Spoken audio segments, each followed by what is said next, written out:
The young lady still remembers that day. It was a very ordinary day, and there was nothing special about it.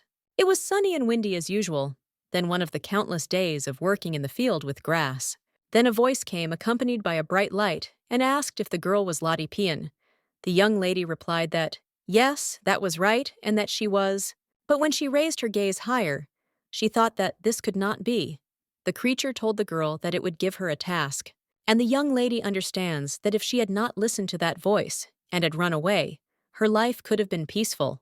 God exists in this world, and he works miracles and also takes care of it. And next to the main God, there are 12 more gods. Countless people have received messages from God through priests, but since she was one of those who does not believe in this, then thought that it has nothing to do with God. And now the girl is, and also thinks whether he decided to contact her personally. The creature tells the young lady to prepare the elixir of immortality of the gods. The girl, with a trembling voice, asks what kind of elixir it is, and then wonders why the beans are the elixir of immortality. The creature claims that he knows that it is impossible to create him, even if he spends his whole life on it, so he will give the young lady a new life. The main character is then a little surprised, and the god puts a mark on her forehead and says that if she manages to prepare the elixir, then she will be worshipped all her life, and even the gods will recognize her, because he will put her in the place of one of the 12 gods. The main character is then a little surprised and thinks that she is sure of what he said. A new life means that she will study attraction until she falls into a crippling sleep, and even after that. The young lady then agreed and claimed that she would make him an elixir, but she thinks she was just as naive then. She accepted God's offer, and so her new life began. She had problems with one guy, and she also studied herbal medicine for a very long time. Thanks to this research in the field of herbal medicine, she has made phenomenal progress. After that, this guy went into eternal sleep less than a year later in the body of a 3-year-old baby. But only when the girl became older was she able to restore her memories, and now the young lady understands that she should have known that she would screw up, and the age at which people regain their memories and the reincarnation cycle were random. And what's more, now the girl is screaming why herbalism regresses with each reincarnation. She also understands that in this life, a cure for hair loss needs to be developed. In her first life, the girl became a goblin and only screamed what kind of curse this was. In the second life, the traumatic still did not keep up with her progress, and in the fourth life, a dragon came to her and they became friends after they drank together. You are the 5th life girl, finally born a long liver. That is a mermaid. But she still did not understand how it was possible to study traumatic underwaters, and it turned out that she sang badly. In her 7th life, she fell into eternal sleep as soon as her memories returned, because the Demon King killed everyone. In her 8th life, the girl was born an elf, and understood that if she took good care of you, she could easily live for 1,000 years. But just 10 years after her memories of her past life returned to her, she fell ill and fell into an eternal sleep, and this is the disease that elves suffer from. In her 9th life, the girl realized that she had finally prepared the elixir, and it was imperfect, but good enough to present to the gods.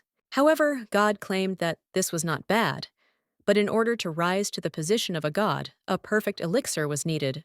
The young lady was then a little surprised, and claimed that this was all she could do, and she asked to be allowed to choose her next life. God replied that it was impossible, but he would send her straight to the next life. The main character then thought about what it was, and whether it was a portal to the underworld. She also thought about whether she could just hit the one he gave her. And now the girl remembers moments from her past lives, and also understands that she has been reborn again. But above her is the same sky as when she first met God young. Ladies also think that the gods are behind these clouds, and the young lady wonders if they will sit there drinking the elixir she has prepared. But she also thinks that she will again fall into eternal sleep, after which the young lady immediately starts running, and one of the knights asks where she is running. However, the little girl only climbs the stairs and then enters one of the rooms. And then he screams out that they should inform all the gods and all the people in this world that she is Lottie Pian from this reincarnation, declares a strike. The girl also understands that now she is honestly tired, so she screams that she doesn't want to work. Then the young lady goes down the hall and says that she should look at this body first. The girl also wonders how old she is, 13 or 14, and also wonders if she will remember later. But when the young lady looks at herself in the mirror, she says that it looks quite cute. However, now the young lady coughs and looks at her hand and sees that there is red liquid there, after which she examines the body and thinks, what the hell happened? And why doesn't it hurt anywhere? Because if that's the case, then it means it's a lung disease. The girl also understands that this is a body with a limited lifespan, and she is like a fish, while the young lady still thinks that it's not a big deal, and that she can prolong her life in other ways, because it's just a matter of time. And also, if she becomes a level 8 wizard, her lifespan will increase. But this requires mana, and the girl still thinks that it is okay if she becomes a swordmaster. And it could also be a spiritual kinship or divine power. However, the young lady has none of these. At that moment, a knight bursts into the room and screams at the princess. The young lady then wonders in shock what he just said. And also, is she really a princess? The man at this time says that the young lady is there, and he searched for her. And the main character understands that this is the emblem of the kingdom of Pandarion, and wonders if he is a knight of the kingdom of Pandarion. The man replies that everything is correct, and the young lady says that he called her princess. And that means she is the princess of this kingdom. The young man is a little surprised, but answers that yes. And after this, the main character just smirks and realizes that she thought she had nothing. But it turns out she has power and money, and this place has existed for more than 1,000 years, and she is the princess of the great kingdom of Pandarion. And that means she has a lot of money. The body is not functioning well, so I still have to work, and I can simply prolong my life with expensive elixirs. After which the young lady turns to the knight and says that she is tired, and also asks him, take her to her chambers. However, when the main character enters the room, she is very surprised, and he wonders if she really belongs to the princess, but no matter how you look at it, it looks like a prison. The knight at this time claims that this is the prison, but also this is the room of Her Royal Highness Princess Lottie. The young lady then realizes that in this life, her name is also Lottie, after which she claims that she seems to have memory problems, and the girl asks if she is the king's illegitimate daughter or the daughter of his second wife, and the knight replies that she is not, after which the girl claims that she must have done something wrong, to which the knight again replies that she did not. And Her Royal Highness was also arrested for attempting to poison Her Majesty, the former queen. The main character then gets shocked and wonders what he said. A little while later, the knight is already leaving, and the young lady left alone thinks, what the hell is this? And she tried so hard every time, and in return she got this. And the princess is terminally ill, and also has no talent, and is also in prison. But the good news is that she ran out during her walk, and under those circumstances, she could have gone into eternal sleep and been reborn. Well, she declared that she would no longer make the elixir. This means that after falling into eternal sleep, inevitable karma awaits her, so she will have to look for another way out of this situation. The girl also understands that first she needs to clear her head, after which she goes to the bucket where there should be water. But he sees that she is not there, after which he sees all the spirits, and also thinks, is it really not all that time that the spirits in the form of drops ask whether the girl can see them? The young lady realizes that she cannot summon strong spirits, but spirits of this level are easy to summon. One of the spirits at this time claims that he feels the energy of the Spirit King, after which he asks if the girl has signed a contract, to which she replies that this is true, and she has signed a contract with the fourth Spirit King. The girl understands that in her previous reincarnations she met the fourth. Take the spirits and sign the contract. Spiritual contract is a contract with the soul, so it can summon the Spirit King, but if it stays in this body, it will fall into eternal sleep. At this time, the two droplets claim that they understood, and although the girl is a human, she is still a contractor of the fourth king, after which they also ask if the girl is a traveler. And the main character says that she is more of a tramp and wonders if they could bring her some water so she can wash herself. The girl understands that the spirits and some intelligent beings who knew her personality called her a companion. And then two spirits bring water and also ask if this is enough, and if this water is clean enough. The young lady then washes herself and realizes that usually when she indulges in memories, she mentally returns to her past incarnations. She needs to go to the forest of Krenis, located in the center of the continent. There are thousands of monsters there, and there are also orcs, trolls, and even dragons. And in the middle of all this is her tower. This is her heavenly laboratory, where dangerous experiments do not cause any problems. And there were rare herbs growing near her. But the problem was that if she continued to live in this body, she would fall into eternal sleep. So first she has to stay there for a while. And anyway, she was caught trying to poison the wife of the former king, and the young lady wonders how she is still alive. And it is a miracle that she was not executed without trial. Now the girl is wondering why they put her into a crippled sleep. Well, at that very moment, the door to the room opens, and someone addresses the young lady as a mudblood. It turns out to be a young man with red eyes and black hair, and also asks if the girl said that she lost her memory base, for which he only laughs and says that the mudblood lost her memory. The young man also asks if she thought that if she put the queen into eternal sleep, she would hide her dirty blood. The girl is a little surprised after this, and the young man just cries out whether she is listening to him. The main character then answers with a smile on her face that no. And she is not listening, and the young men ask how she dares to say such a thing. The girl is just interested in who he is, and the guy knows that she has lost her memory. Lottie also guesses who he might be, and the young man then claims that he is in front of her. The second prince of the royal family, Pandarion named Arkin, stands. The main character is silent for a while after that, but then he says that it is good and addresses Akron by name. The young man then cries out for the girl to call him Prince Akron. The main character wonders why she needs this, but when she looks at the guy, she thinks what is wrong with him. She also understands very well what her life was like here, and that the girl was subjected to abuse by her family, and the public, because of which began to repay them in kind. Now the main character lies down, sighs, and then turns to Arkin, and also to ask if he wants her to call him Prince, but she tried to put the queen into eternal sleep. So let the young man tell her what happened, and she thinks that her memory will return if he tells her about it. The guy then thinks that the young lady has changed, after which he hesitates a little, but still claims that Her Majesty fainted when the girl was drinking tea alone. The inspector said what was in the tea, which the girl gave to Her Majesty, and the maid showed what kind of tea they brewed. So now the young man points his finger at her and claims that this means the young lady is guilty and asks if she understands. After this, the girl only smiles and thanks Arkin, and the young man only cries out whether she even heard what he just said. The main character understands that it was obvious, and the power as well as the abilities, and the reason why the princess with poor health tried to plunge the queen into eternal sleep. But none of that matters because the accusations are false. Now the young lady claims she needs to go somewhere, and also claims that she has a lot of work, so it's time for her to go. However, the knight screams for the princess to wait, but then someone else runs to her. It turns out to be a prince, and he stands in front of the young lady and also screams that no. He also claims that the criminal should not be allowed to leave prison so easily, and the knight claims that the king told him that if the girl runs away again, she will fall into eternal sleep. The young man says that this is exactly how it is, and that is why he tells the girl to come back quickly. Lottie thinks it's cute that he's trying so hard, but it's no use, so she tells Arkin to calm down. She also claims that she wants to take a walk, and that it is a privilege of being a member of the Pandarian royal family.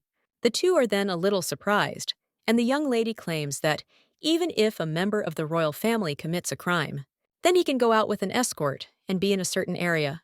One of the servants replies that the girl is right, and such a privilege exists, but the prince asks why he didn't know about it.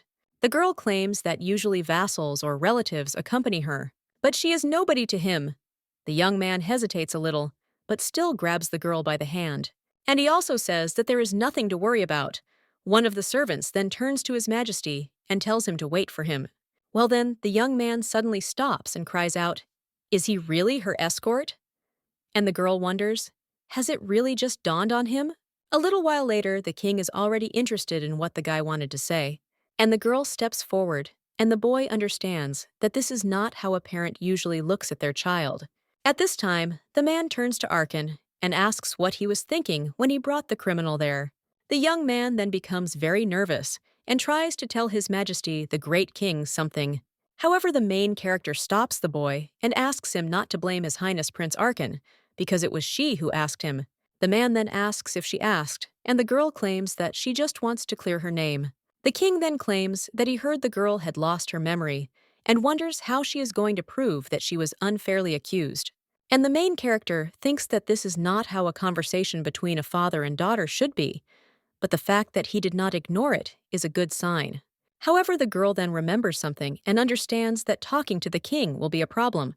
And she can't be wrong, but while her life is in danger, she will leave it for later. Now the young lady states that she has one request. The boy then turns to her, a little worried, and asks what she wants to say. And the young lady then comes even closer and claims that it will not take long, and if His Majesty allows her to meet the former queen, then she will prove that she was framed. The king then claims that Her Majesty the Queen is in very bad condition, and he wonders if the girl really wants him to take her to the queen, after which he says that this criminal should be immediately put in prison. However, the main character only claims that 1 hour will be enough to clear her name. The prince then whispers to himself whether she has gone mad, because if something goes wrong, she will fall into a crippling sleep, but the girl tells him not to worry. The king then agrees, and the main character smiles, and also understands that, often of course, it will not be enough, but she will manage. However, then the man claims that he is only giving her 30 minutes, and the girl is shocked and thinks, was it really that God who did all this? After that, the young lady heads to the queen's room and sees her lying in bed in a bad condition.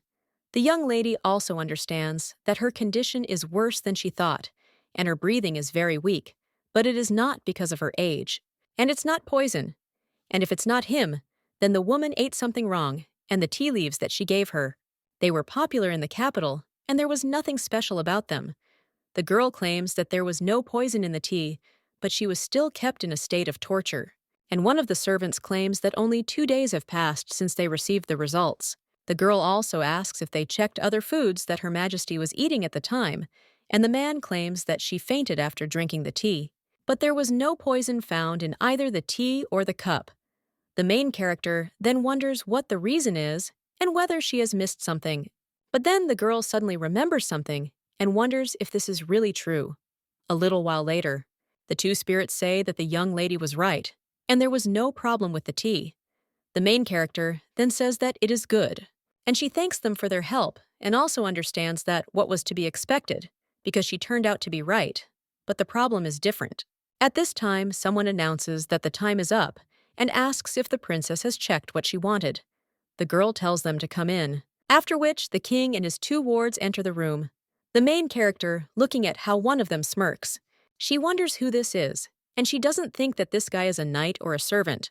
At this time, he sits down at the table and says that the girl can begin to what the young lady agrees, and says that as far as he knows, the problem is not in the tea. And in the water, the man says that it is impossible, and that this water was from a spring, and the young lady understands that it came from a spring created by fairies, and that this water gives energy to whoever drinks it, and it is spring water that enhances the taste of dishes, after which he claims that all members of the royal family drink this water and use it in cooking.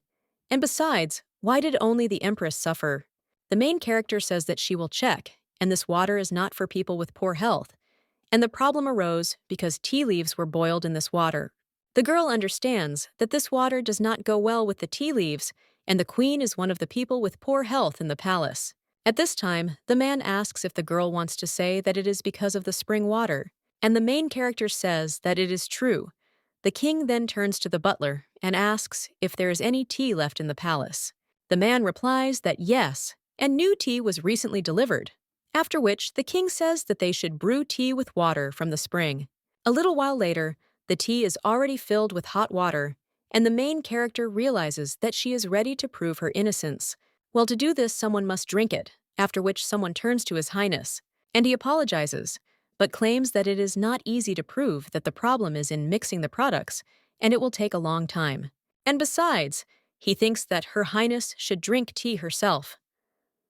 The main character is silent for a while after that, and she also understands that on the one hand, she is the closest to the queen in terms of health. But on the other hand, this man forces her to do it, and the girl is thinking whether to refuse or have a drink. The king claims that this is not necessary, which surprises the two, and the man says that he will try the tea. At the same moment, another servant turns to the king and asks him to do so. After all, they don't even know how to cure it. However, the king replies that they don't and claims that he will try himself. And it also seems to him that the princess knows a way to cure. The main character only smirks after this, And he claims that this is true, and the man asks Marquis Floyd if this is enough. The Marquis replies that of course, and then just get angry. The young lady looks at that man, and also wonders whether it seemed to her, or whether he looks angry, after which His Majesty takes the tea in his hands, and he drinks it. Then he puts the mug on the table and is silent for a while, after which he says, "Yes," and he feels something strange, but it's not enough to make him lose consciousness. The main character says that, of course it is. After all, it is all because of the big difference in age and physical condition of His Majesty and the former queen. And this is the reason for the different symptoms. And in the case of His Majesty, there will only be a slight pain in the stomach. The man says that just like then, he claims that he asks her about the queen, after which he wonders if the reason for such a grave condition is her venerable age. The girl replies that no, and rather that the treatment method is incorrect, because there are still prescriptions for medications. They prescribed it based on poisoning. And as His Majesty understands, if they give me the medicine, the patient's condition will worsen, after which the king turns to the chamberlain and orders him to schedule a second examination, and also to find out the recipe for the correct medicine from the princess and prepare it. The man then replies that it will be done, and the main character understands that finally all charges are dropped. This means she will return to a room with good furniture, and will eat, sleep, and play well, and then eat again and repeat everything else. The girl understands that perhaps the king will want to reward you, and then she wonders what she can ask of him. Well, then someone turns to the princess, and when the girl looks a little higher, she sees His Majesty in front of her, who says that he has a question. The little girl wonders when he came, but claims that she is listening to His Majesty, and the man asks who gave her such knowledge, and also was it really her? The young lady then thinks about the same thing he says, and the man once again asks whether the girl got this knowledge from her, after which the young lady claims that she studied on her own. Yuman just closes his eyes and sighs. He also states that the baby must be tired, and then he will go. A little while later, the young lady comes to Her Majesty's palace. And the main character looking at this building thinks it's a palace, but understands that the building seems to be strong. After which, the girl looks at the garden around her and wonders why it is in such a deplorable state. And when she goes inside, the girl realizes that all the furniture can break at any moment, and this is strange because she feels both good and bad at the same time. And it seems that this is a dollhouse with a good landing. A little while later, the servant already leads the girl to the princess's room, and the young lady understands that the room is too small for a princess, but still very cozy. Although compared to her prison room, it is much better. The young lady turns to the servant, and she apologizes and asks how many people are assigned to her. The young man replies that he only knows about one maid, and at that very moment, someone's steps are heard. The main character turns around and wonders who it is, after which he sees a maid who turns to the princess with tears in her eyes. The servant says that she is the princess's personal maid, and then asks to be allowed to take his leave. The maid then, with tears in her eyes, claims that she knew that the mistress was not capable of such a thing, but they did not believe her.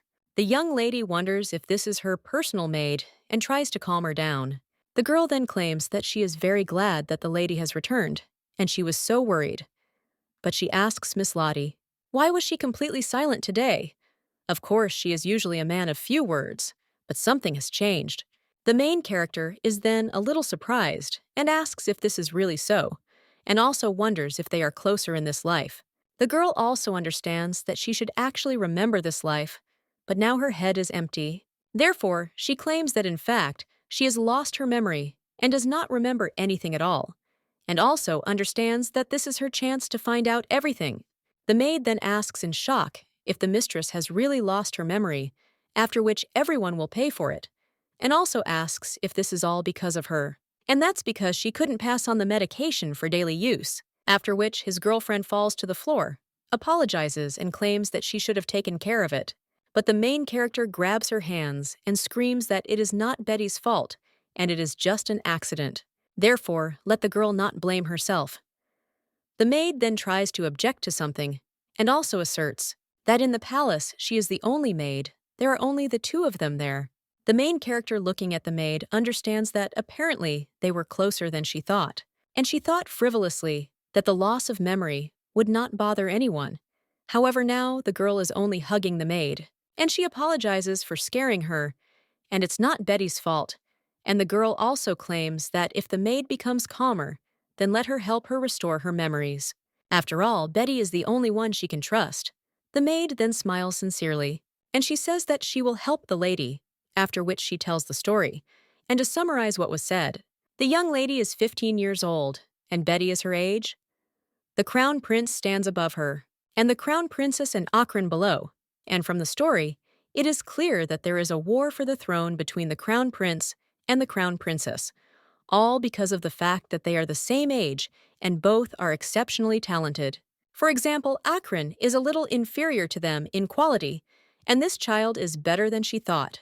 But now the young lady is wondering why everyone hates her, because if we talk about her, there is nothing outstanding. However, the maid then claims that in fact, the mistress is Her Majesty's child, and the main character is shocked and also claims that she heard that she is not illegitimate. The maid officially claims that the lady is His Majesty's child, and 10 years ago he brought her to the palace and declared her his daughter. However, Her Majesty accepted her as her own child, and the main characters now think that this is the end. And also, everything is ruined, and if even Betty knows about it, then absolutely everyone knows about it. The young lady also remembers how the king asked if she had given this knowledge about the girl, and understands that he must have been talking about her real mother. And now she even understands why the queen and others hate her, but she wonders why the king adopted her. The maid at this time turns to Miss Lottie and says that this is not the most important thing now, and the young lady is only interested in whether there might be something that might surprise her more. Betty, however, claims that they don't have a single piece of food left, so all they can do is starve. The main character is then in shock and wonders if this is all real, and the girl claims that there are some sprouted potatoes left and wonders whether to cook them for dinner. The main character then says that she would not like to, and suggests that the maid take a rest because she will find some food. Betty then says no, and if she asks to work in another palace, then they will have some money. However, the main character says that this is not necessary. Well then, someone bursts into the room, and when the young lady turns around, she sees a prince there. The young man is only interested in why it is so dirty there, and the main character thinks that he should sympathize with them. A little while later, they are already sitting at a luxurious table and eating. The maid says it's incredibly delicious, and the main character agrees. The prince asks if there really aren't any cooks in the palace, and are they starving? The maid tells the master that no, and they are not starving. They just haven't eaten anything for several days. The young man then claims that this is starvation, and the main character wonders why Arkin came. The young man then looks away and says that it just happened that way, and he was worried. Lottie asks if everything is really like this, and the young man, embarrassed, cries out that everything is not like this, and that he was not worried after all. The main character wonders if this is true, and claims that she was worried about him, after which the young man is surprised and asks if this is true, and also if she was worried. The girl replies that yes, and she had to leave quickly, so they didn't even talk, and she was afraid that the guy would be punished by the king. The young man then claims that she is not in a position to worry about him so much, and the main character just thinks how cute he is. But then the main character notices that something is strange, and looking closer at the young man's hand, he realizes that there is a fresh burn mark there. That same evening, the young lady thinks about what she saw today, and realizes that if the young man were even a little older, she would not have been so worried. And frankly, she was always distant because she drew boundaries between family and friends, because this was the only way I could fully immerse myself in science. But the little children are the exceptions, and they are the only ones who desperately need help. Therefore, she will help him, and the girl also thinks that the main thing is for her not to fall into eternal sleep. At this moment, someone turns to Miss Lottie and tells her that it is time for her to get ready. Lottie says yes, and they need to get ready, and the maid asks where they are going. The main character claims that she will need to do some cleaning. A little while later, the girl is already exhausted. She claims that they have finally arrived and thinks that she almost went crazy on the way. The maid then asks if this is really the prince's palace, and the girl replies that she will need to do something there. At that moment, someone turns to Princess Lottie and apologizes for meeting her so late. This turns out to be one of the words and claims that he will lead the lady into the living room, to which the girl agrees. A little while later, the young lady is already drinking tea, and the man claims that he brought her what the princess asked for, to which the girl thanks him. The servant hands over a list of servants' maids and other staff, as well as everyone who works in Her Majesty's palace. The main character realizes that there are many oddities in her palace. And firstly, there are actually many rooms in the palace, but only a few are used. The dining room is not accessible, and the other open rooms have absolutely no furniture. And secondly, there are practically no products, and the quality of those that are available is very poor. Usually, a lot of money is allocated to maintain the status of the imperial family, but the girl wonders where her entire budget goes. The main character examines the scroll with the workers, and then hands it to Betty and tells her to take it. The girl then thanks the servant and also states that she would like to personally thank the prince. However, the man claims that unfortunately, he is currently having a morning lesson.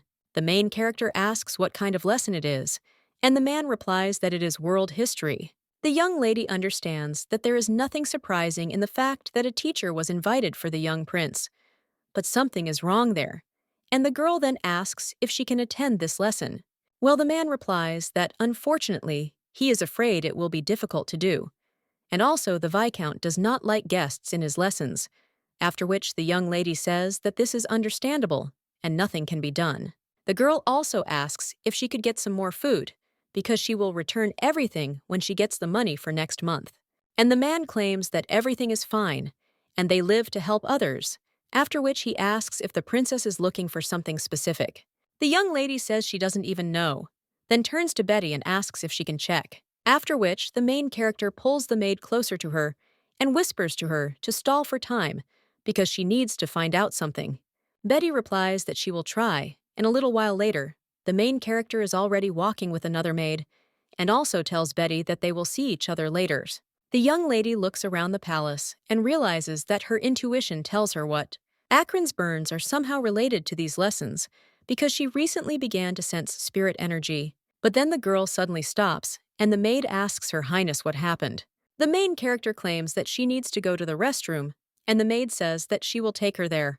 However, the girl immediately jumps up from her seat, after which the maid screams for the mistress to wait. However, the princess already opens the door to one of the rooms and sees that it seems to be all on fire. There, the young lady also sees the prince, who looks at her, and the teacher in shock, who uses this firepower. Akron asks what the girl is doing there, and the main character has a smirk on her face. She says that it doesn't seem like a restroom. She also tells Akron that she was told that there was a history lesson going on there, after which she comes closer to the man and asks if he thinks there aren't enough books for the lesson. She also wonders if this man is Viscount Polton, and he tells the princess that this is true. The young lady then understands that everything is as she thought, because there she feels the energy of the spirit, and the Viscount is the guardian of the spirit. In order to become one, you need to have more than just the ability to see spirits, but to possess magic, and a prerequisite is to be born with both qualities. Because of the jewels of this gift, there were many swindlers. Previously, there was no way to increase the connection with the spirit in any way, but scammers have succeeded in this matter, and it is obvious that this refers to the forces of Akron. The Viscount only addressed His Highness and asked if he could bring this fire closer to himself. The young man then looked at all this with a little surprise, and the man only claimed that in this way, the prince would naturally increase his connection with the spirit. He also claimed with a smile on his face that he was not talking about ordinary fire, but about the invocation of the spirit of fire. The young man then asked if his father would look at him if he could use this fire and become a guardian. The man replied that of course he did, and said so that His Highness would believe him, after which the boy stretched his hand towards the fire. But now he screams for the girl to get away, and he wonders how she dared to come to him. Lottie apologizes and says that she will go. But first, she apologizes to Viscount Polton and also claims that she was too rude. Lottie also extends her hand and asks if he can forgive her for her rudeness. The man with a smile on his face replies that of course, and even though the girl's apology is so-so, but it must have something to do with the fact that she spent a lot of time in prison, after which the Viscount claims that he accepts her apology. However, the girl immediately grabs his hand, after which he squeezes her tightly and starts using his magic. The Viscount feels very strong pain from this, after which he falls to his knees, and looking at the princess, He thinks how she can have such a powerful force because he made a contract with a mid-level spirit. The girl understands that it is difficult for a guardian who has made a contract with a mid-level spirit to resist her power. And she is the person who made a contract with the Spirit King. The boy turns to the Viscount at this time and asks if he is okay. Well, when she looks at the man, she sees that he is already unconscious. The main character at this time turns to Akron, and she says that it is impossible to increase the connection by being exposed to the spirit of fire. The young man then asks how she knows, and the girl answers that this is a classic scam, and this man deceived Akron and also took advantage of his despair. The boy screams that this cannot be. After all, this man said that if he connects himself with the spirit of fire, he will gain a connection with Celeste, who is a mid-level spirit of fire. And the boy claims that then he too will be recognized, after which he begins to cry. And he cries out that he wants to be recognized. The girl is a little surprised by this, after which she comes closer to the young man and hugs him, and also states that it is not necessary to receive recognition, so let him not even think about it. Lottie also claims that he is amazing in himself and asks if the boy understands. The young lady understands that there is no need to go down a path that is not right for you, and that you can find another way, the road that will be fun and interesting, but now drops of red liquid are dripping onto the floor. After which the main character realizes in shock that this red liquid is coming out of her nose. Then the girl faints. The young man is very surprised and screams the girl's name. A little while later, the main character opens her eyes and sees Betty. The maid asks if the mistress has finally opened her eyes, and also wonders if Lottie understands how worried she was, because the lady suddenly fell, and she didn't regain consciousness for 2 days. The main character then asks in shock if she really slept for 2 days, and also understands that she lost consciousness after a little effort. The girl also notices that the room is too luxurious, and she hasn't been there before, after which she asks where they are. Well then, someone claims that this is his room. The young lady then sees the prince. Then she turns to the maid and asks if she will go out for a minute. Betty replies that yes, she will take care of business. And the main character turns to Akron and asks if he is okay. The young man answers that he is, and the girl asks what happened to the Viscount. The prince replies that he was fired. Lottie argues that he deserves public punishment, and wondering if the prince is going to tell his majesty about this. However, the young man claims that then, if he tells his majesty about this, he will look like a real fool, and his brother and sister will not communicate with him. So everyone will be annoyed when they find out that he was deceived. The main character then silently watches the young man cry, and then he turns to him and points to the bed, inviting him to sit down. The guy does so, and the main character comes a little closer to him and claims that he did nothing wrong. And people can make mistakes, and little kids do it even more often, and it's not their fault. After all, the guy was trying to find an answer. The young man then says that he is so lonely, and the girl replies that everything is fine, because she will be next to him in her thoughts. The young lady adds that she will worry about him and also praise him, and sometimes she will hug him like this. At this time, the young man understands that he has never felt such warmth, and he was just angry, after which the guy apologizes for laughing at the mudblood. And the girl claims that he is just a baby, so there is nothing to worry about. And then the young man asks, what is she talking about? And he is 10 years old. The main character then looks a little surprised and wonders if he is really 10 years old. And after that, the guy just gets angry and screams for her to stay there until she gets stronger. Then the young man leaves the room, and the main character realizes that he looks much younger. Well, he wonders if it's just outside. At that moment, someone knocks on the door, and the princess tells him to come in. It turns out to be the servant, who said that the master was having history lessons. The young lady then asks why he lied to her, and the man apologizes and claims that he will accept any punishment. The girl claims that she will ask the question differently, and he wonders why he didn't tell His Majesty, and Akron, of course, crossed the line. But it was necessary to inform the king about this. The servant then asserts that, in fact, he asked for an audience with His Majesty many times, but was always refused. The young lady then asks if he could not notify the queen or her maid, but he does not answer that Her Majesty was traveling through the provinces, and the maid was plunged into a crippling sleep. The girl understands that the relationship in this family is very bad, after which she says that nothing can be done. and she claims that she will tell the king everything and will not allow Akron to be punished. The servant then looks at the princess with a little surprise, and then bows and thanks her. The main character says that it is good, but asks him to raise his head, after which the servant does so. A little while later, the girl turns to the maid and sees that she is a little agitated and also asks what happened. The girl replies that they have come to see the mistress, and the young lady thinks who could need her, after which she tells this guest to come in. Then someone greets Her Highness, and the main character wonders who this person is. The man at this time claims that Her Majesty wishes to see the princess, and the girl wonders if she can't even rest. A little while later, they arrive at Her Majesty's palace, and the man claims that the queen is walking in the garden, and the young lady wonders if she should go there then. The butler claims that the lady must first visit several places, and the young lady wonders where she needs to go. A little while later, the girl is already in the bathroom, and she thinks what it is and also why they are treating her like this, one of the maids. He asks the princess if the water is warm enough, and the other one says she will bring her something to drink. A little while later, the girl is also dressed and asked which accessory she prefers. The young lady realizes that even if she sells just one of these expensive things, she will not have to go hungry for months. Well, now she's wondering why they're doing this, and whether they really gave the dress as a sign of hospitality. One of the maids claims that it is Her Majesty's order to give the dress and jewelry to Princess Lottie as an apology. The main character then thinks that these maids are also victims, and remembers how the guy claimed there were maids who testified against Lottie. Now the young lady just gets up and says that after meeting with Her Majesty, she will make a decision. A little while later, the girl is already out in the garden.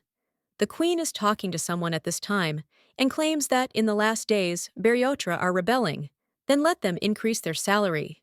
The maid who is near the main character addresses Her Highness and claims that Princess Lottie has arrived.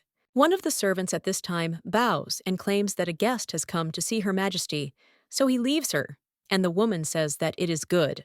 Then he turns to the young lady and tells her to come to him.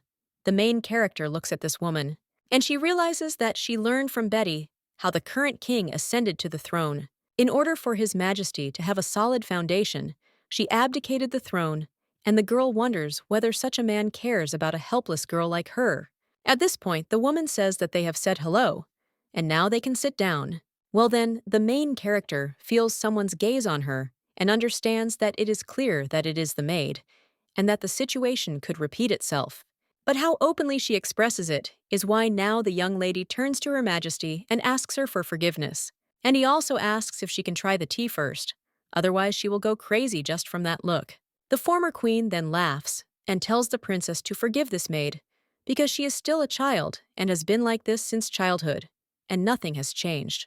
Well, the main character says that nevertheless, she is sure that this maid is one of those who can distinguish between public and private affairs. After which the woman says, yes, of course. The maid then bows and asks for forgiveness, and also claims that they had no evidence, but they continue to suspect Her Highness. The Empress then sips her tea, and the young lady is silent for a while, after which she declares that she forgives them. And of course, she should have taken this with great doubt, but instead let them continue to serve Her Majesty diligently. The maid then replies that yes, she too will follow Princess Lottie's words.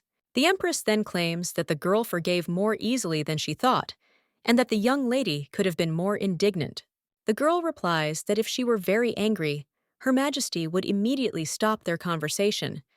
Lottie understands that she should not forget that she is only a child, and reserved children are very impulsive, and even the king said so. As for her, she can't be sure, but she certainly can't play with fire.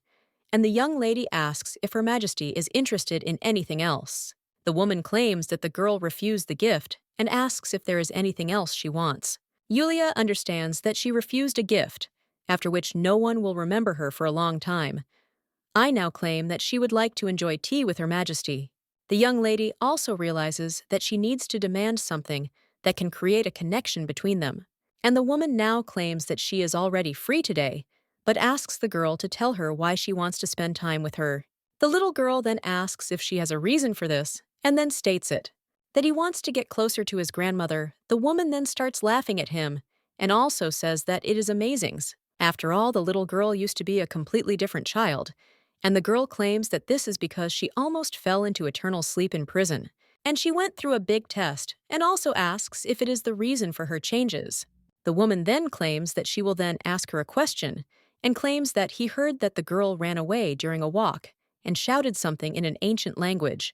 The main character then thinks about what she is talking about, but then remembers how she told the gods that she was declaring a strike, and he realizes that she really was speaking an ancient language. Lundo is her native language, and the language from her first life, and now it is an ancient language, and after rebirth, the girl used the language familiar to her. And now the young lady says that this is how it all happened. The Empress asks if this is an ability that arose on the brink of life, or she's just reliving her old memories, and the woman claims she's too busy for tea, but will give her this in return. After which, he hands over his bracelet and says that they will see what the girl is really capable of. The young lady then smiles sincerely and thanks the Empress, and then she remembers that she came not only for this, and was interested in how Her Majesty was doing, to which the woman replied that it was already better. And the young lady apologizes and also asks if she can check on her condition. The woman replies that yes, after which the young lady takes her hand in hers and states that it will not take long. The girl even wonders if the Empress has a chronic illness, because she had been seriously injured before. He then wonders if it is noticeable and says that it is true, because they tried to poison her. Lottie realizes that because of the poison she took, she still hasn't been able to regain all her strength, and it's a miracle that she survived, even though she still often loses consciousness. The young lady also turns to the Empress and asks if she knows about mandrake. The woman replies that of course she does, and that it is an ingredient for wizards. And Lottie replies that it can also be used as a medicine if you drink a strong brew, and it restores lost energy. The most effective are considered mandrake from the south of the continent, and the girl asks if she can get some of this remedy. The woman replies that yes, and if she finds the roots of mandrake, she will give them to the young lady, and also says that it is amazing, and asks how the girl knows all this. The main character then says that she simply read a lot of books. A little while later, the girl is already looking at the products she made from this root, and he also understands that it was a huge challenge to obtain and prepare mandrake, but drinking it is even worse. However, the girl understands that she must do this, after which she drinks anyway. And then he starts coughing and claims that it's disgusting, and the maid asks if it's true that the mistress needs to heat up. The young lady replies that yes, it is necessary, because yesterday she drank and was able to easily walk for 10 minutes.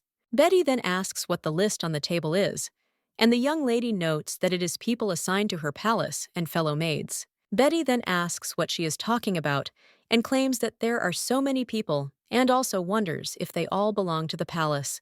The main character then claims that she wants to ask if Betty is paid her salary on her behalf, to which the maid replies that yes, and that is true, because she receives everything from Her Highness.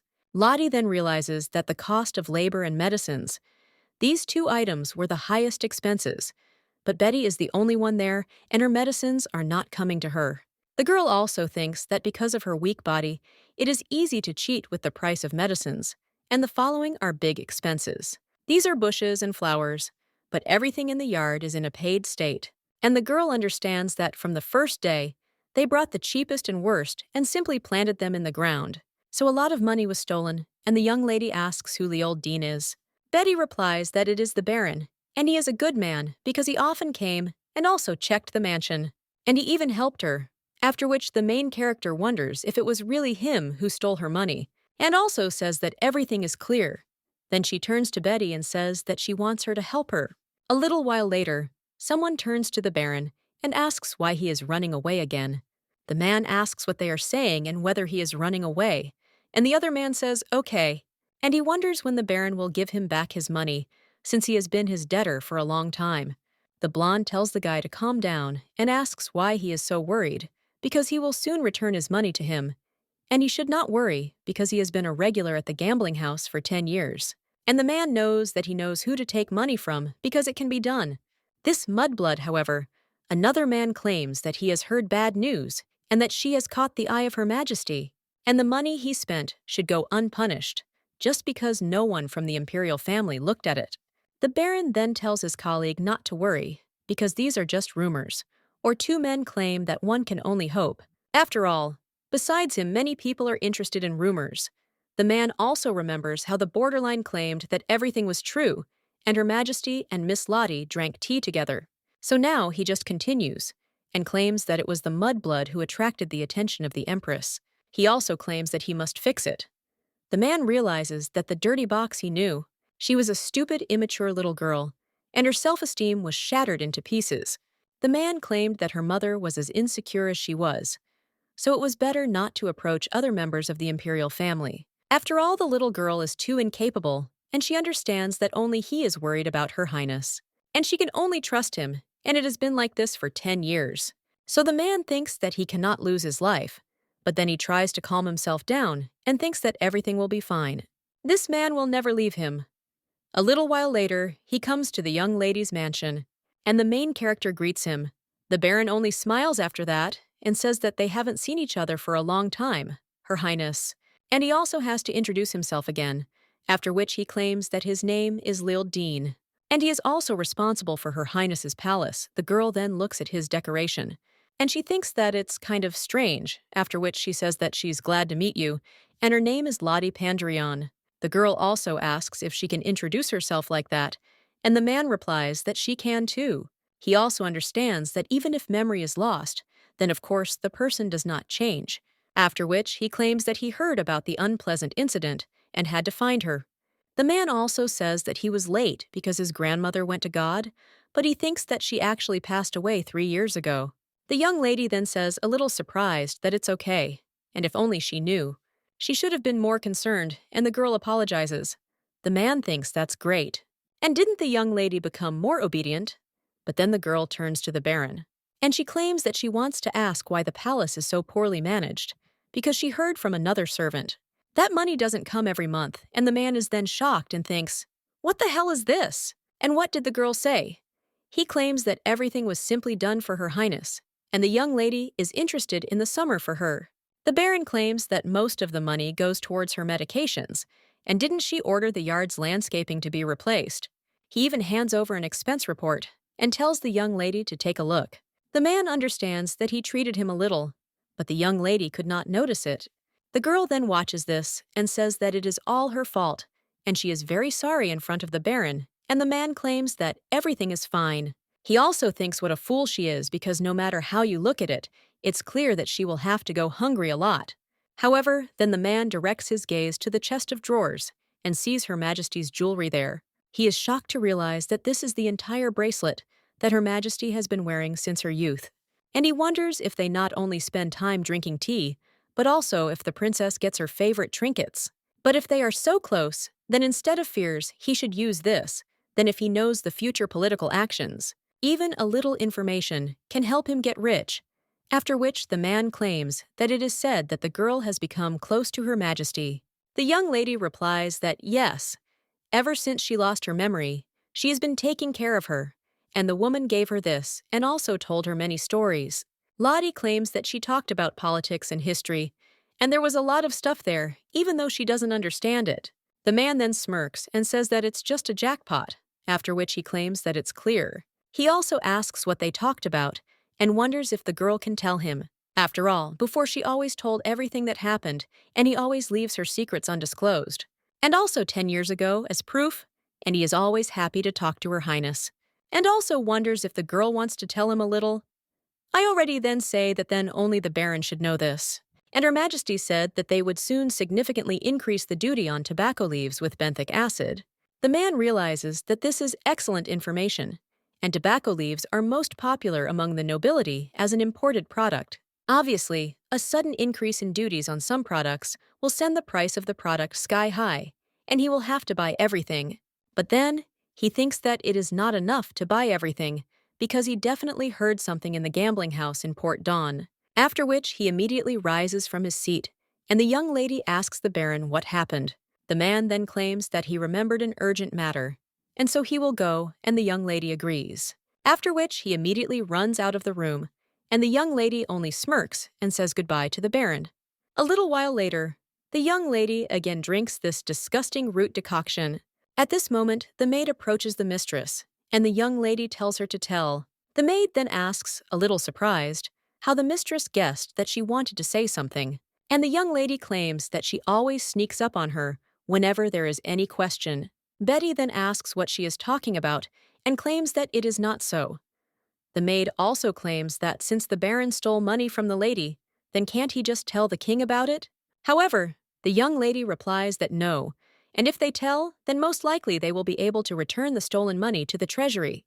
And she is a victim and cannot return a penny, so the girl claims that they will make glue for the flight things at once. After all, firstly, she will receive money, secondly medicine, and the trust of His Majesty. After which the young lady rises from her seat and tells the maid that they should go through. The girl is then a little surprised, and the young lady asserts that they will go to the king. The man is sitting in his office at this time and thinking about the lady with silver hair. The more he thinks about her, the more his head starts to hurt, and he remembers men, how they held hands and kissed.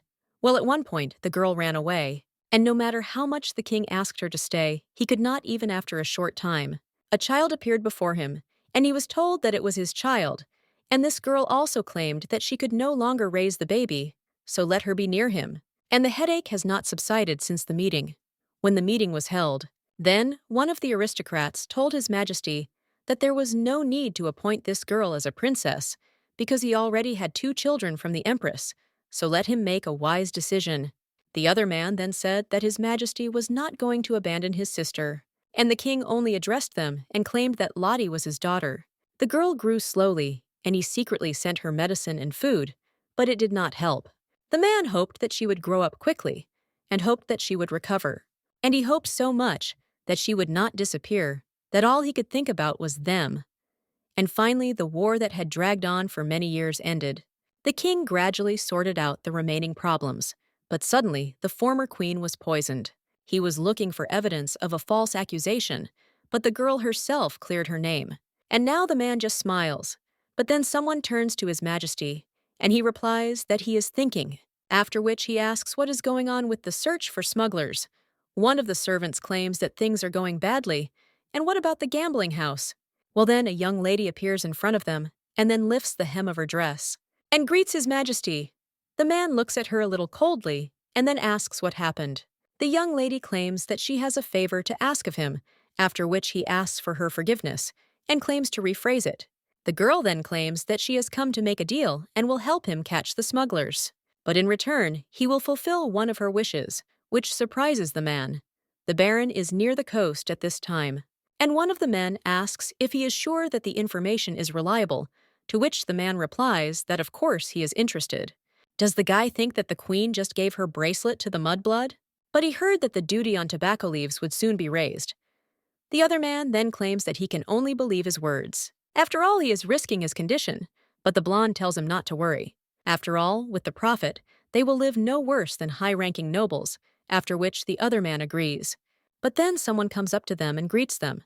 The 2 men are then very surprised, and the young lady with a grin on her face says that she is glad to meet the Baron, and also wonders how long it took him to achieve his goal. The man then asks in shock where she came from, and the blonde man in shock asks if it was all a lie.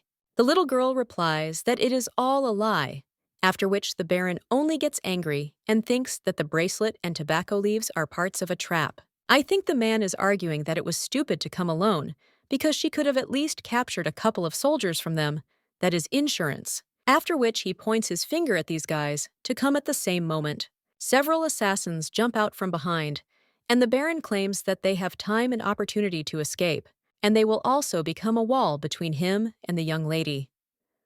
The girl then looks at the Baron silently and smirks.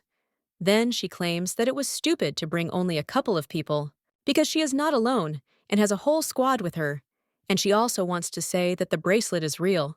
The assassins then turn to their threat and claim that they had not agreed to such a thing.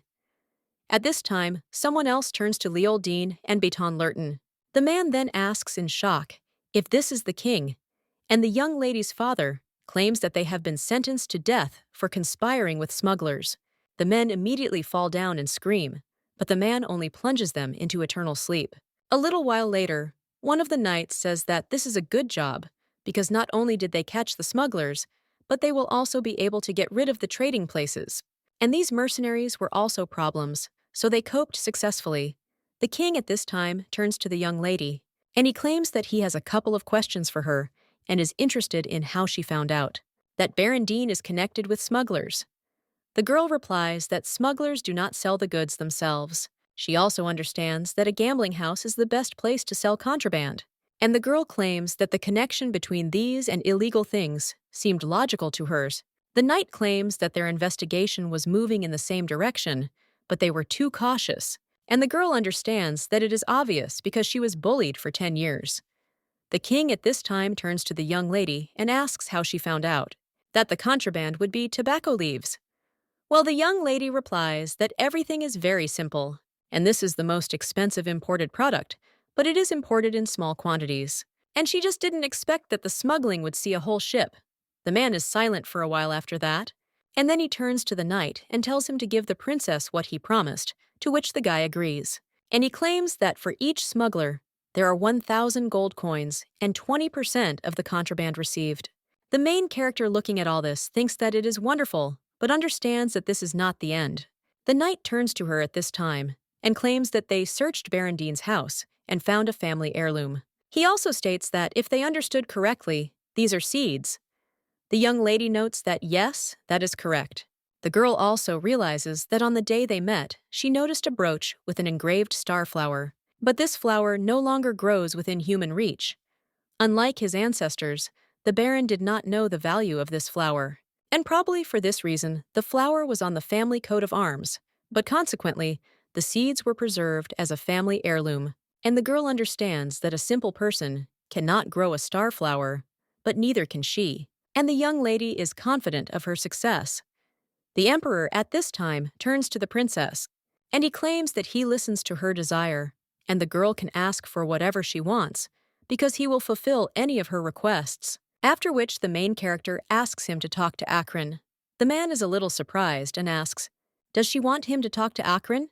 He also claims that he receives daily messages about the guy's condition, so there is no need for that. However, the young lady claims that she is talking about something else and wonders when was the last time he spoke face-to-face with him. The man replies that he often asked how he was doing, and the little girl asks if the answer was always the same, to which the man is surprised.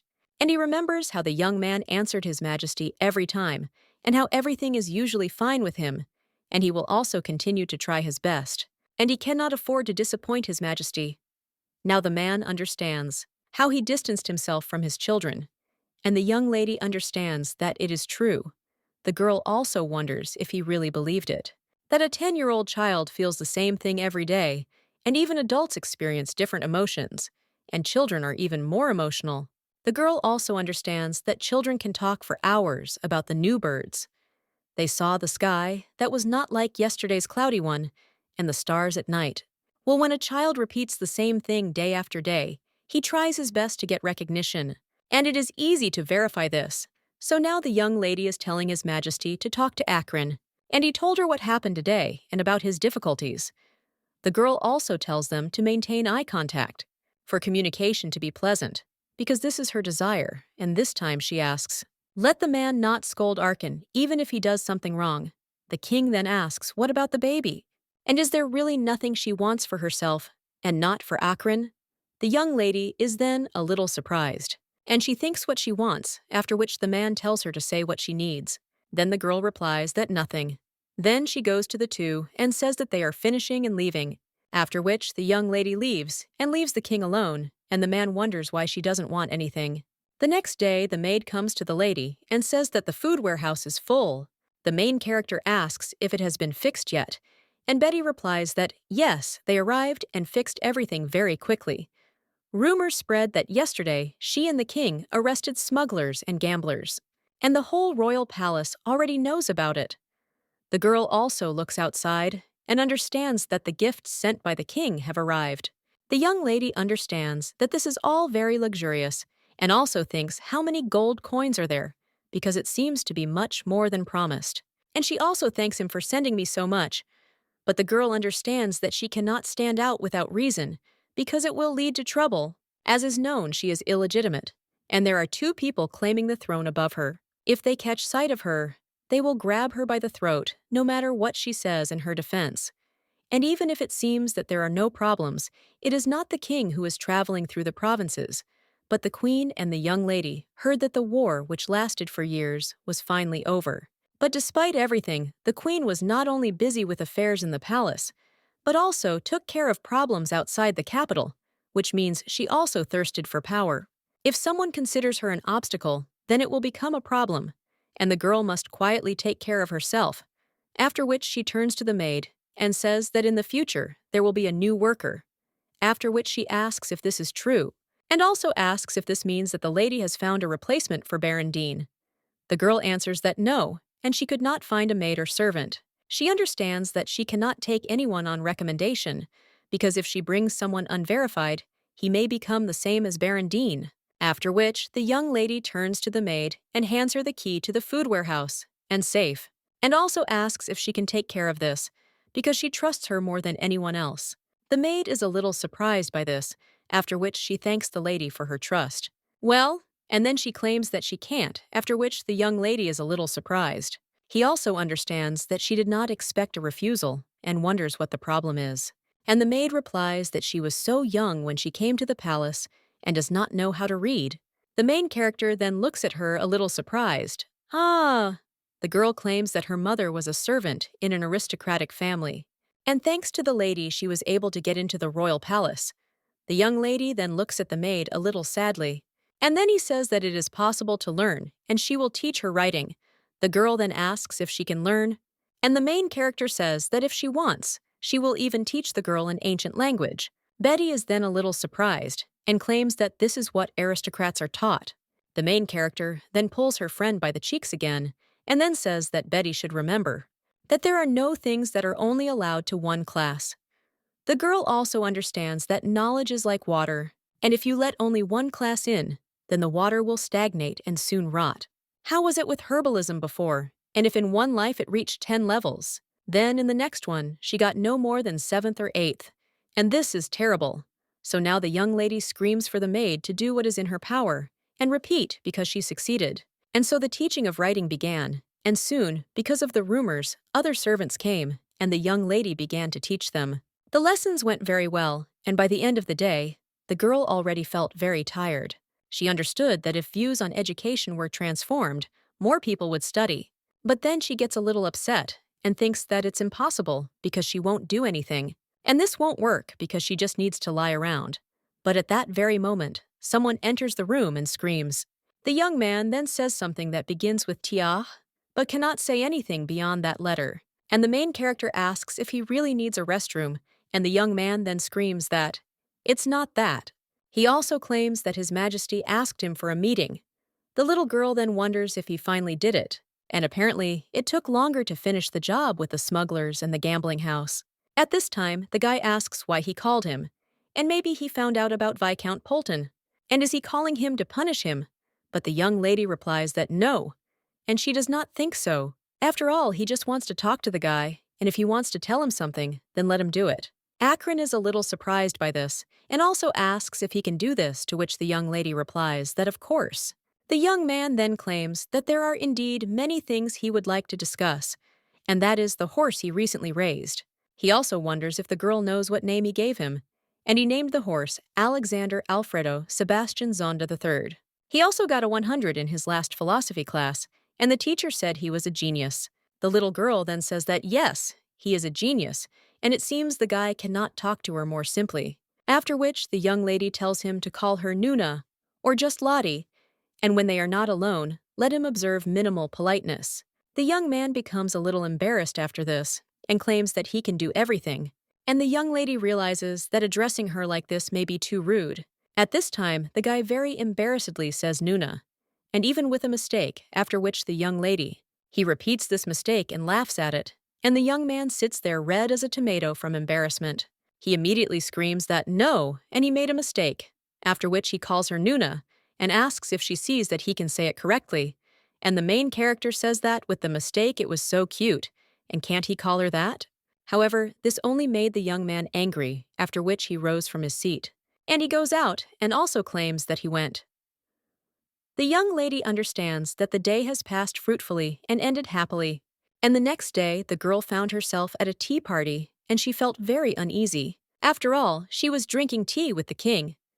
A little while ago, one of the servants came to see her, and he claimed that he brought a message from His Majesty the King, after which the young lady was a little surprised. And the man claimed that the sunny day was perfect for tea, so the young lady wondered why he wanted to go to tea with her, and also what happens after, which she understood that there is no reason to refuse, and claimed that it is good, and also she will come. A little while later, they were already heading towards the palace. Then the young lady butler asked if this was the Countess of Selah.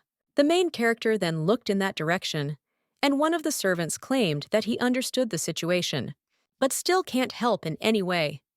The woman then tries to say something.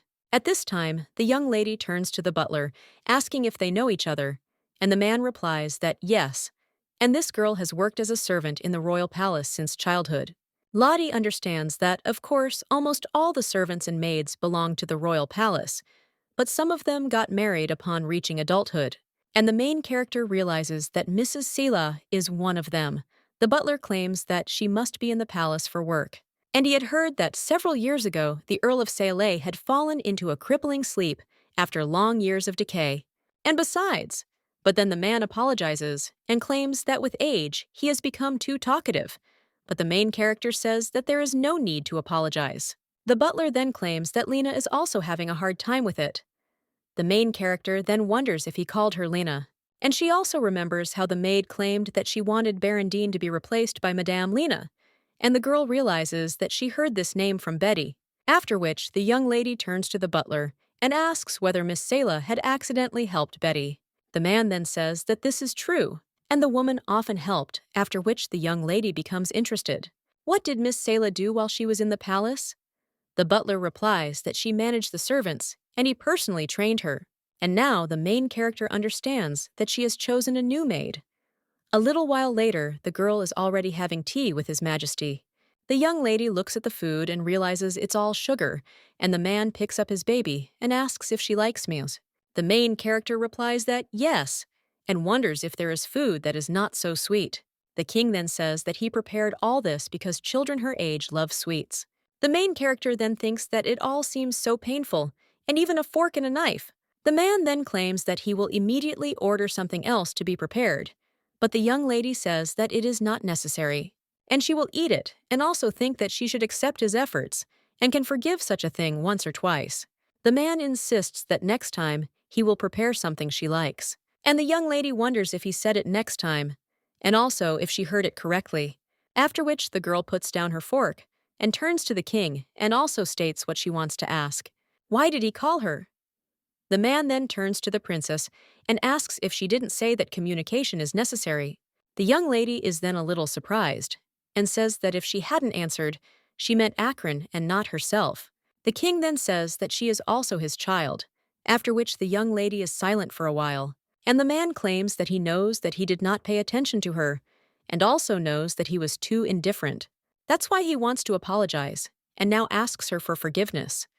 The main character then thinks that this is definitely because they are a family, and it was in her head.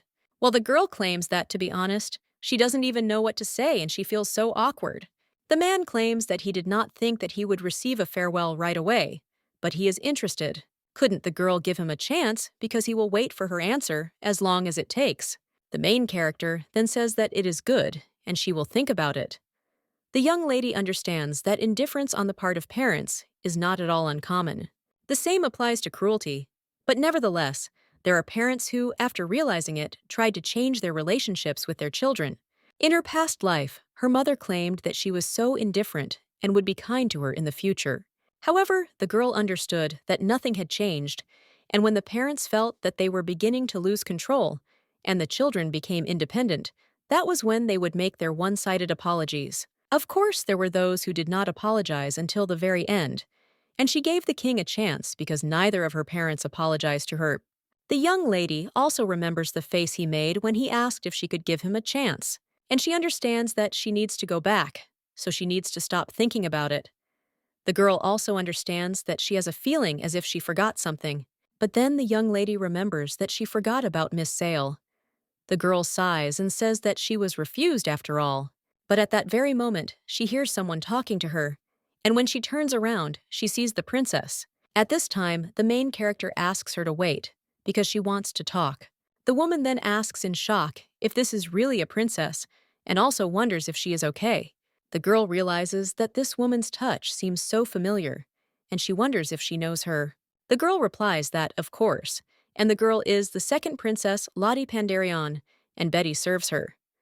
The woman also claims that she often brought her food, but the girl must not remember because she was just a child. The main character says that this is how she understands that maybe she shouldn't pay attention to this, but she wants to check, after which he claims that she lost her memory due to illness, and the woman speaks in shock, that it is terrible, after which he puts his hands on the shoulders of the young lady and asks if her highness is in any pain now. And of course she has poor health, but the main character understands that she has a level tone of voice weapons that will be used to supporting others, and an overreaction to pain. And that faint smell coming from Selah. The main character then says that she is fine, and it was just a small accident. And the woman then says, isn't memory loss a serious accident, because she should be more careful? The woman is also a little surprised, and claims that she seems to have said too much, after which she apologizes, and also tells her highness that she must go. Because she has a baby coming, Lottie sees bags under her eyes from lack of sleep, and her bitten lips as well as her eyes, which had long since lost their sparkle, so that undoubtedly even the loss of memory did not erase the imprint of Miss Selah from her. Now the main character turns to the miss and asks how sick the child is. The woman then asks what it was. She was wondering who told her, and the young lady realizes that it was easy to understand. After all, a woman is so sensitive to words about pain, and the smell of medicinal herbs seems to envelop her body. But something else gave her confidence, and that was her eyes full of self-hatred. That's why the young lady now claims that everyone gets tired of constantly caring for someone. The girl also understands that it is not easy to always be a seriously ill person without having the opportunity to heal him. Well, you need to keep moving forward even if you don't see the end, and the bright smile disappears from your face, and the energy leaves your body, and the one who was already caring becomes a real patient. For anyone, this is a very difficult test, and the accompanying feeling of guilt that nothing can be done. The woman at this point just starts to cry, and the main character takes her hands and says that the miss did a great job, and she deserves credit for getting this far. But then the woman asks, isn't she a terrible mother, and how can she call herself a mother after everything that happened? However, the main character claims that she does not think so, and she did everything in her power. Then the young lady watches the woman cry, and a little while later asks what he is sick with. The woman replies that he has Roman fever, and the young lady realizes that they say this fever originated in the region of Rome on another continent. The locals suffered from it as if it were a common cold, but in other regions it became a serious problem, and the bodies of the sick were completely covered in red spots and suffered from fever until they fell into eternal sleep. The most terrible thing was that they got better, and then worse, literally sucking the life out of a person. Then the two sit down on a bench, and the woman claims that no matter how expensive the medicine was, it only got better for a short time. But then the condition was even worse than before. Having no money for medicine and doctors, the countess first fired all the servants, then sold the jewelry, paintings, and furniture, and then the mansion. The woman also claims that she even sold her engagement ring, but there is not enough monies, and she tried to get a job as a governess, but she was refused because of the fear of infection. She also says that this is a long story, and nevertheless the girl listened to her, so she feels a little relieved. The main character then asks if she can see the child, and the woman does not understand why. Lottie replies that she has been interested in traumatic events lately, and has learned a lot from her teacher. The girl also understands that only a small part of it is a lie, and the woman thanks her, but claims that it won't help, because she was able to call the most famous doctor in the empire. But he claimed that unfortunately, even Mrs. Carbomb could not cure him. Carbomb is the goddess of herbalism who lived hundreds of years ago, and if they talk about her, it means that the patient will definitely fall into eternal sleep. But the main character is now surprised, and wonders if they are really talking about her in a past life. A little while later, the woman already claims that it is incredible and with shaking hands approaches her son. He also claims that his complexion has improved significantly. The boy lying on the bed is named Raven Sela. The young lady at this time claims that as soon as the water boils, you need to let it cool, and then wipe your body with this water 2 times a day, and in a week the fever should disappear. The woman then claims that she is immensely grateful to the lady and does not even know how to repay her favor. Well, she still asks Her Highness what kind of medicine she has prepared, because she has tried all possible herbs. However, this is the first time she sees that the decoction works. The main character thinks that this is not surprising, because this is a decoction made from a starflower that she carefully grews. Every day, she placed the seeds under the starlight, and the undines watered them with their water. And so they finally sprouted, but she had no other choice, because the usual treatment was not suitable, and the child's condition was critical. Now the young lady is a little downcast, and thinks that it's okay, because she still has a few seeds left. The woman in the video asks the young lady if everything is okay with her, and the main character replies that everything is fine. Hey, let her not pay attention. The girl also claims that the countess said that they did not know how to repay her. The woman replies that this is true, and if Her Highness wants something, then let him tell her. After which, the main character takes the woman by the hand and asks if she would like to become her maid. The woman then looks a little puzzled, and the main character wonders if she will be refused again. The maid then thanks her for curing her son, but claims that she cannot become Her Highness's maid. Lottie asks why, and the woman replies that she feels awkward but will be honest.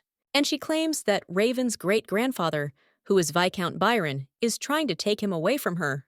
The main character asks if he really wants to take the child away, and the woman replies that yes, and he wants to become the boy's guardian. But the truth is that he hopes to put the boy into eternal sleep in order to get the title. And although she continues to refuse him, the man puts pressure on her, citing Raven's illness. And he even talked about marriage. The main character then says that she heard the woman, but still does not understand. And if she becomes a maid, then at least some income will appear. The woman answers that it is true, but the maid's salary is not that big. And the young lady then thinks that she will increase it 10 times. However, the woman says that the child needs a guardian, even if it is not Viscount Byron. So she wants to ask her distant relative, and if she stays there as her maid, she will be separated from Raven. But she can't do this to him, because her husband has fallen into eternal sleep, and now she only has Raven left. So she declines Her Highness's offer, and apologizes for it.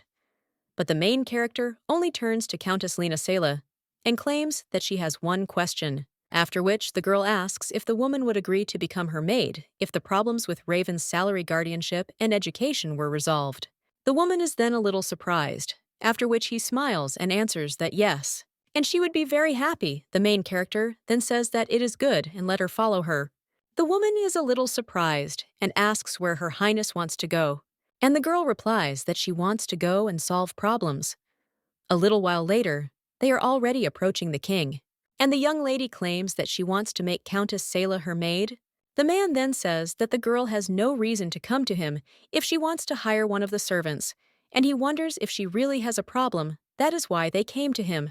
The young lady replies that everything is correct, and the countess has no grounds for refusal, but she needs to become the guardian of the countess's son, Raven Sela. The woman is very surprised after this, and so is His Majesty.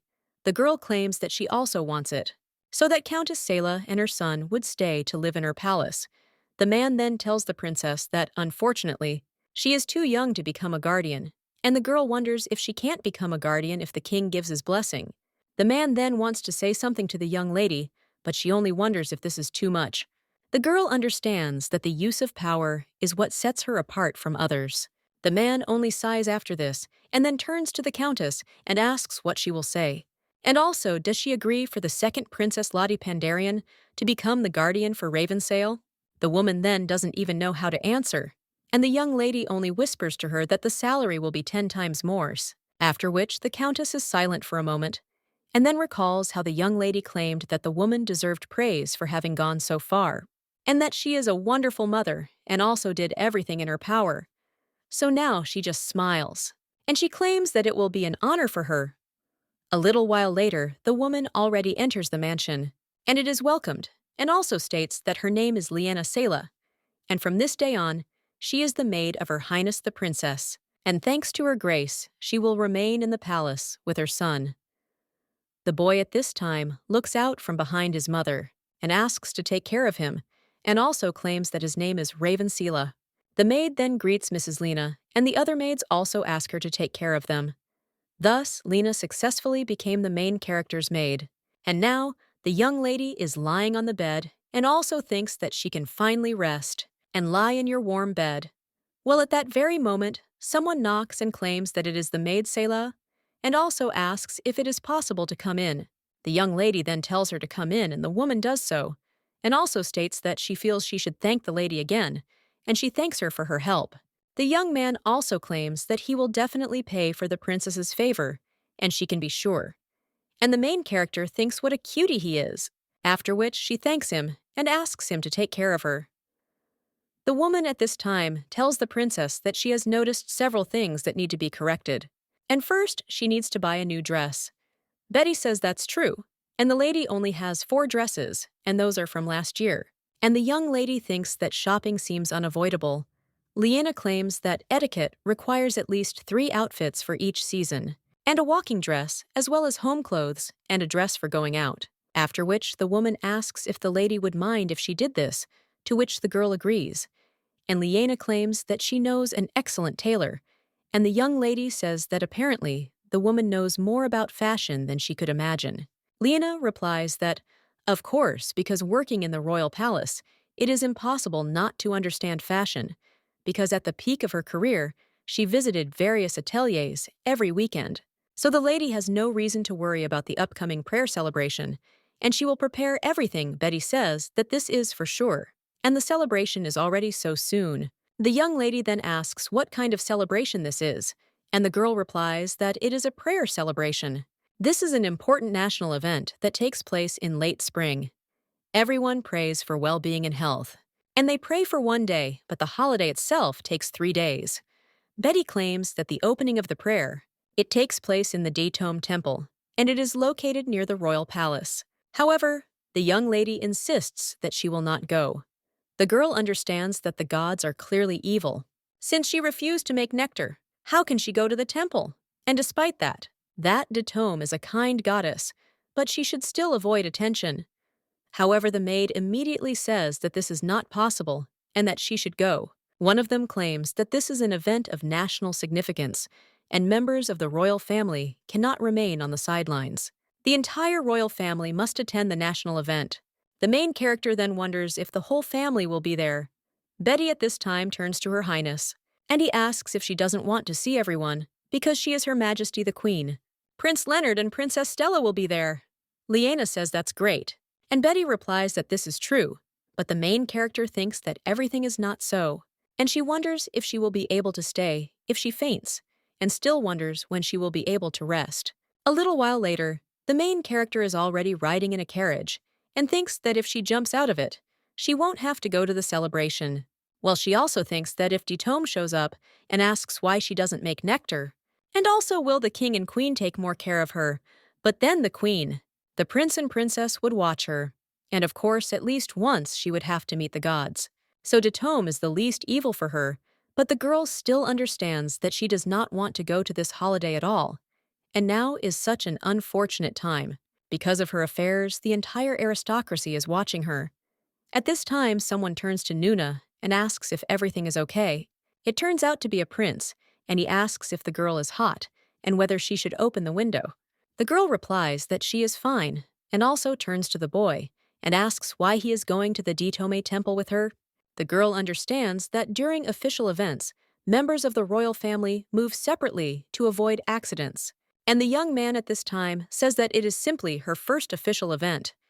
And he wonders what if the girl behaves stupidly and tarnishes the family name.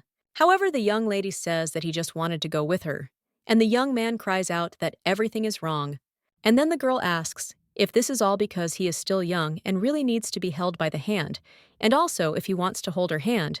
The young man then just screams, and the main character turns to him again and thinks how upset the guy is. The young lady also asks if he knows, however the guy replies that he is not interested. But the girl continues her proposal and asks if he knows that she wanted to go with him. And if she goes alone, she will be nervous because it is the first time for her, and that is why she wanted to go with him. So she thanks him. The young man then claims that this time he forgives her, and the main character hits the guy on the head. And she thinks what a cutie he is. But the young man then turns to his sister and asks if she wants to know anything about others, like the queen or the prince. The main character then wonders if the guy went with her to help her, and he claims that this could become a problem, and if she starts asking questions, she could get punished, but there is no one who could tell. The young man then says that he can do this for her. Their main character asks if this is true, after which she says that he is the best. The guy then begins his story and claims that Her Majesty, the Queen's name, is Clea Pandarian, and she is very beautiful before the wedding. She was the Marchioness of Floyd. The main character is then surprised to hear the last name and thinks, isn't this the last name of that guy who pestered her during the incident with the poisoning of the queen? And that means it's because she's his family, and the young lady is an illegitimate child. The girl understands that Prince Leonard is 10 years older than her and has a great talent for magic. He is already a wizard of the 5th circle. The girl also understands that usually people end their lives on the 2nd or 3rd circle, and at 20 years old, it is very difficult to reach the 5th circle, and the guy is a real genius. Akron claims that he is kind to him, but they rarely see each other because he is usually in the magic tower. And finally, Princess Stella, she is 9 years older than the young lady and is an excellent spearmaster, and has already become a knight and even fought monsters. She also participated in the war, and the girl understands that the king is a master of the sword. The eldest son is a wizard, and the eldest daughter is a knight, and that is why Akron is losing heart. The main character then asks if the boy is learning fencing, and he replies that he is. And he thought a lot, but still fencing is the best occupation for him, but he worries. The main character asks about what, and the guy replies that they usually start at an earlier age, and it seems that it's already too late to start. The main character understands that everything is like this, and usually begins training no later than at the age of 5. Well now, she says that it is not too late, and can only do a little bit, and it also does not matter when to start. After all, the main thing is to get to the end, to which the young man agrees and smiles. And a little while later, they arrive at the palace. The young man then turns to his sister and claims that there is a tree nearby that Detome herself planted, and he asks if she wants to go and see it later. The main character then agrees, and then the knight turns to her and claims that everyone has already arrived and is in their rooms. The young lady asks if they are ready yet, and the man claims that they thought the celebration would be long.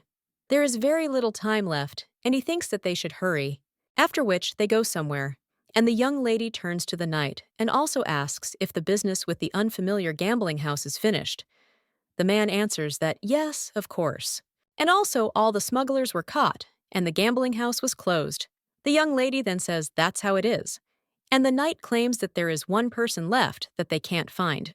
He always wore a mask in the gambling house, and the young lady realized that the problem most likely lay in the fact that this gambling house was for the aristocracy. The man claims that all the testimony is confused, and they can't even determine whether it's a woman or a man.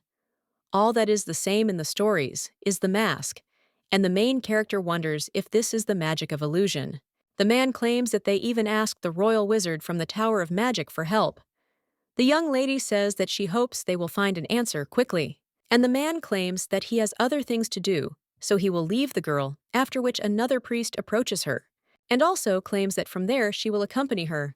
The main heroine then does not manage further, but hears someone's voice. This voice asks where the young lady is going and claims that he knows what he is doing, and hears him.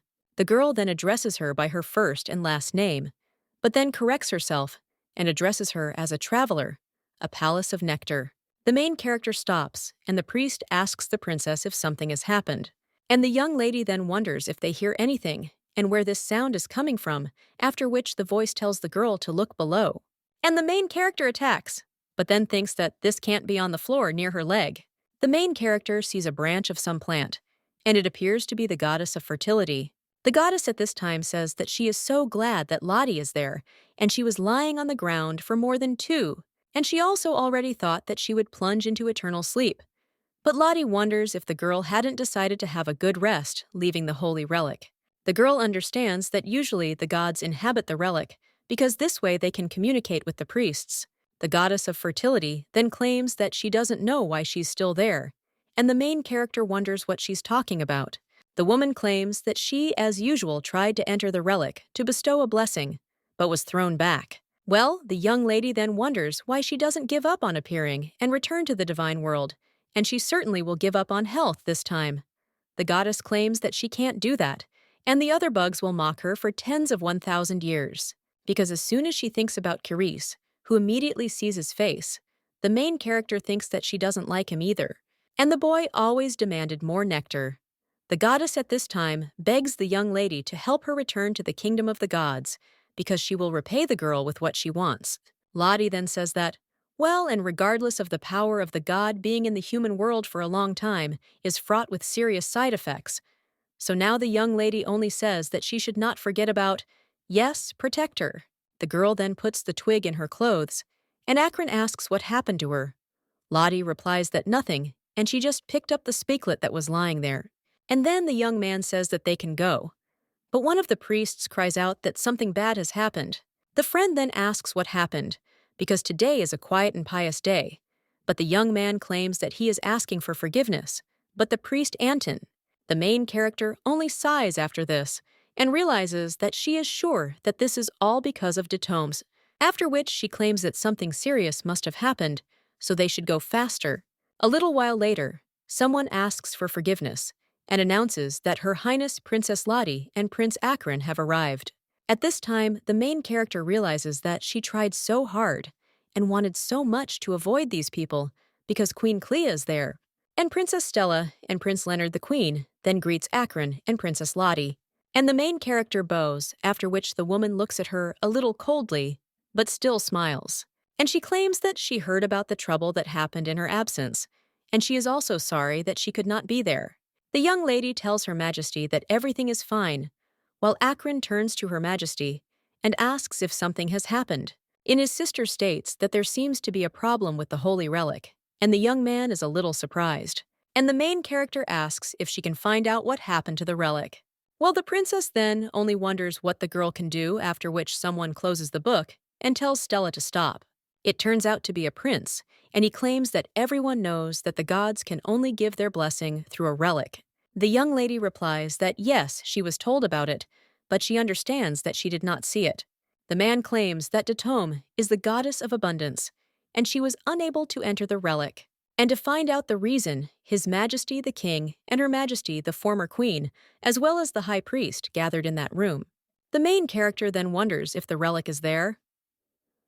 The goddess at this time addresses the young lady and asks her to hurry. Lottie understands that she is behaving like a little child, and she is the sister of the main god. However, the goddess claims that she feels much younger, and the main character says in her thoughts that she has no words. The girl also asks if she can personally examine the relic, after which they all remain silent. And the queen and her daughter look at the girl coldly. One of them claims that he can understand the princess's desire to help, but if it's about the relic. However, then someone tells the girl to come in, and everyone is a little surprised. At this time, the person who entered the room claims that Lottie is well versed in herbs and even holy water, so she thinks that the girl can be useful. The young man then wonders if the young lady is well versed in herbs and holy water, and the woman turns to the young lady and asks if that is so, and then goes up to her and says that she is glad to see her.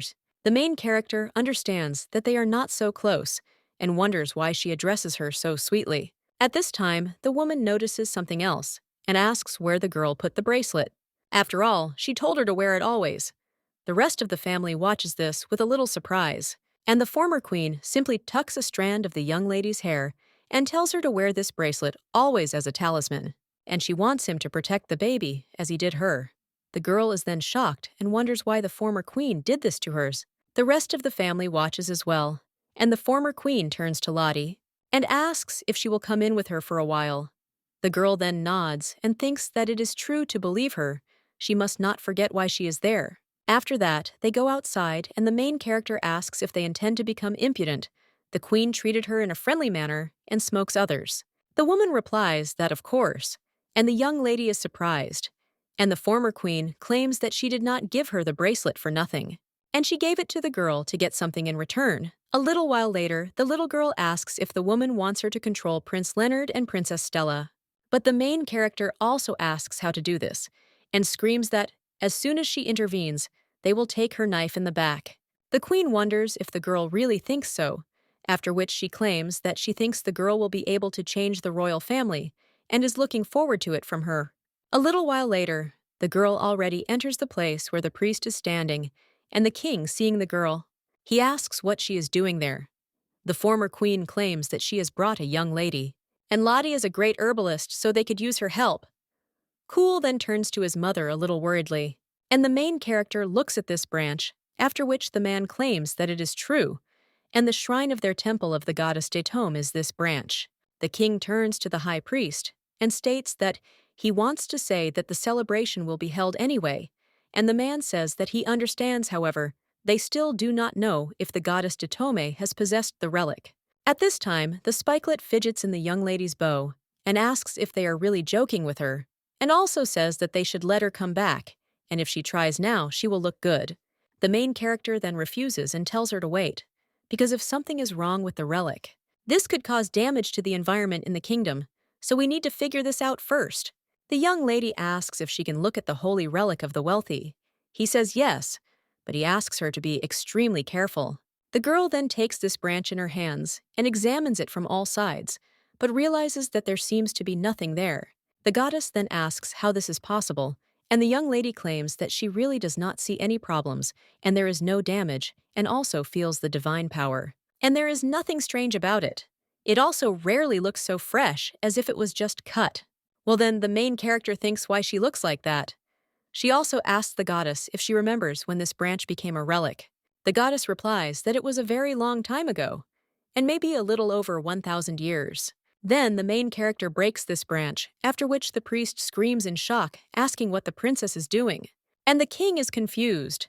The priest asks how the young lady could, since it is a precious relic, and the main character replies that it is not so. And this branch is a fake, because if it were a real relic, then she would not be able to break it so easily. And everything that is made by the gods has strong divine power. The main character also understands that it is not easy for her to break even an ordinary branch.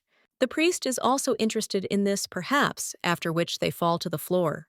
The king approaches him and asks if he is even looking after the relics, but the high priest cries out to his majesty that there were no problems at the last prayer celebration, and he himself saw that the relic definitely contains divine power. Lottie replies that it is certainly true that the divine power comes from her, and it is also true that there were no problems until last year. The girl also asks how they usually protect the shrine, and the man replies that they hide it in a secret place with several seals, and he is the only one who knows where this secret place is. The main character asks if the relic is safe there, and the man replies that he is sure, and the young lady claims that the holy relic was then replaced at the end of last year's celebration, and that it is the one who is capable of terrible deeds who was able to deceive the king and the high priest. The girl now steps on this branch, after which it crumbles, and a stone is visible from there. And then the priest cries out in shock. Could it really be that a piece of the real relic was hidden in the fake? At this time, the goddess becomes furious and wonders who dared to insult her. The priests then go into shock and realize that the temple is shaking, and they cry out that it is an earthquake. One of them claims that the goddess Detome is furious. The main character at this time tells her to calm down, and also stopped right now, otherwise she would fall into eternal sleep.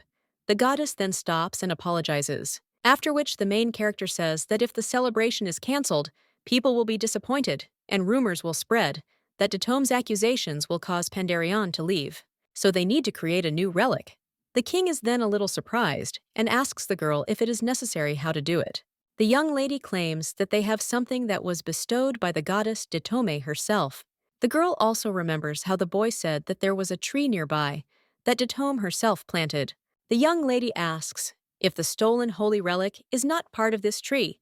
The priest claims that the girl is right. According to records, the goddess Detome gave a fruit tree to feed the people, and then she broke a branch and gave it to them as a sacred relic. The goddess at this time claims that yes, that was the case, because they prayed to her to feed all the people, but she forgot to prepare the gift. That's why she broke the branch. Now the young lady asks if they are going to the tree then, and the priest claims that he wants to tell Her Highness that the sacred tree is infected. A little while later, the girl approaches him and realizes that everything is true. She is also shocked to think how a sacred tree can get sick, and the king asks if they even look after the temple. If everything is in such a bad state, the other priest immediately falls to his knees and bows his head, and also asks for mercy. After all, it was all his fault as the guardian. But the high priest claims that he could not do anything. After all, the tree is already old, and was even engulfed in flames, and he is sure that everyone remembers the Demon King. The main character then thinks about this bastard, and realizes that when he turned 70 years old, the Demon King set fire to entire countries to put all the people into eternal sleep.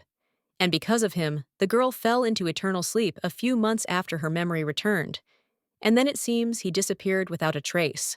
The priest claims that since then the tree has become weaker and weaker, and they also cannot help because they do not know anything about divine diseases. The keeper then claims that it is still his fault that he could not save the tree, and he knows that his life is worth nothing. But he will take responsibility for spoiling the prayer celebration. The main character then realizes that he is saying something about responsibility, even though he did not prevent anything. The young lady claims that they will talk about punishment later, and there is still time for a holiday. The king then tells the young lady to tell him what she is going to do, and the girl states that she will make medicine to cure the saint, and asks if she can get into the herb storehouse. The king then agrees, and the former queen states that it sounds wonderful, after which the young lady leaves and claims that she will return soon, and a little while later. She already comes with a test tube in her hands and claims that everything is ready. The goddess claims that she believed in Lottie, and she knew that she could help, but the girl wondered what kind of medicine it was, after which the young lady smiled, and he thinks that this is not a medicine at all, but a poison. The goddess is then very surprised, and asks what she is talking about, and the young lady claims that this is a bottle of ink, and she was unable to make medicine before, but she found out. That severe pain can heal. The goddess is already screaming that the sacred tree is dying, and that this is blasphemy. However, the young lady at this time looks at this tree with a smile on her face, after which the high priest turns to her and asks if everything will be okay. The girl replies that of course, and asks if he could pour his divine power into the tree, to which the priest agrees. However, he claims that the power will not work because of the disease, and her lady claims that now everything will work out, and he will have to apply all his strength. The man says that he understood, after which he and his colleague begin to use divine powers. They try their best, and someone cries out that the disease is retreating. However, the young lady claims that more is needed, too, which they agree. After which the tree begins to blossom, and then turns completely green. And then the young lady says that the sacred tree is cured. At this time, the priest claims that the Lord himself is calling him to himself, and the guardian asks him to come to his senses. The goddess at this time claims that this is amazing, and now the girl will be able to cure absolutely any tree. But the young lady replies that no, and she is the only one who can make this poison. But this requires enormous divine power. And now she says that a new divine relic needs to be made. The goddess then wonders how she will do this if she is in a sprout. And the girl is interested in whether the relic is an object that the god touched and gave to a person. The goddess answers that it seems so, and after contact, the object becomes sacred, and also asks what with that, and the main character says that then everything will be fine, after which she breaks one of the branches, and the goddess asks what she is doing. The girl claims that she will wrap the god around the branch, and the goddess in shock asks what she is talking about, after which the main character begins to wind her blonde, only complains of back pain. A little while later, the sprout is already wrapped around the branch and begins to shine. The king and the former queen are then a little surprised, and the main character says that she succeeded. The priest then asks how this is possible, and the young lady claims that she will say it yesterday in her sleep. Detome came to her asking for help, stepped back, and told her this method. The goddess at this time says that the girl is talking something ridiculous, but the priest at this time only begins to cry and call out to the goddess Detoma, and the young lady merely asserts that deep faith must be rewarded. And in his thoughts, he turns to the goddess and also wonders how she can use her reward. A little while later, the priest says that very soon the new relic will enter. Detome, their main character says that, so be it. At this time, the goddess only says that the girl is a liar, and the main character tells the priests, it seems that she is overexerted. I wonder if she can leave them, after which she takes the object in which the goddess is located from the branch and asks where the girl is going. The king says that if the young lady is tired, she can return to the imperial palace and let her not overdo it. The young lady claims that she is just a little tired and needs a short break, to which the man agrees, and also tells the girl to take care of herself, and she can come back at any time. The main character then looks away and agrees, after which they all leave, and the girl says that she is finally alone. The goddess at this time asks if the emperor is a member of the young lady's family, but he really treats her like a human being. The young lady then thinks what the goddess means, and the woman asserts that she had previously had bad luck with her families, and the girl was either an orphan or connected with strange people. So let her enjoy this life and not think about falling into eternal sleep. The main character then asks if the goddess was watching her, and the woman replies that of course she was, and she was concerned about Lottie, even though she couldn't help because of her contract. The young lady then realizes that she thought she had been fighting alone all her life, and there was not even one caring person, but one goddess. The goddess at this time asks why the girl decided to take her away, and also suggests to hurry and return so that she can tear off the blessing. However, the young lady claims that there is a small matter, and she promised to reward her for her help. The goddess then says that this is true and asks what the girl needs and whether she should thank her for her help. The main character then asks if she is really happy and asks about the goddess what the young lady wants. Lottie tells her not to worry because if the relic is damaged, they can make another one, after which the goddess is surprised. One of the residents is then surprised and tells people to just look. After all, the sacred relic shines so brightly, and this year there will be a great harvest because it has never seen such a bright glow. And perhaps Detome admires the piety of His Majesty, the Emperor and the High Priest. And the young lady just thinks that she is just furious because she broke her back. At this time, the boy turns to his little sister and asks what she was doing before, and the girl replies that she was doing nothing special.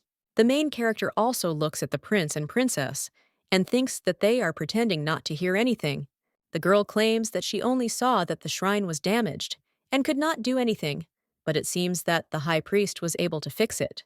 The young lady also thinks that it is good that she came up with an excuse in advance, because if they find out about what happened, she will be under close surveillance. The girl also remembers asking the high priest if he could tell the whole story about all her knowledge from the dream. The man then said that it was good, and for a start, their temple of Detome would always be on Her Highness's side, no matter what happened. And the young lady thinks that this is very good, and also that it is not a big deal if the relic is dropped a couple of times, because she has another shrine, and unfortunately, each relic has not only divine power, but also the power of one of the gods. Where the relic of the sun is located, there are many clear days, and where the relic of wine is located, there is high-quality wine produced, and where the relic of Detome is located, there is natural abundance. And absolutely any crops grow well, so the girl is going to plant medicinal herbs in her garden, and then she will be able to become healthy. But then the main character is a little surprised, because when she looks into the crowd, then she sees a familiar person and thinks that she can't possibly know anyone there. The priest at this time wishes eternal prosperity and peace to Pandarian and the Temple of Detome.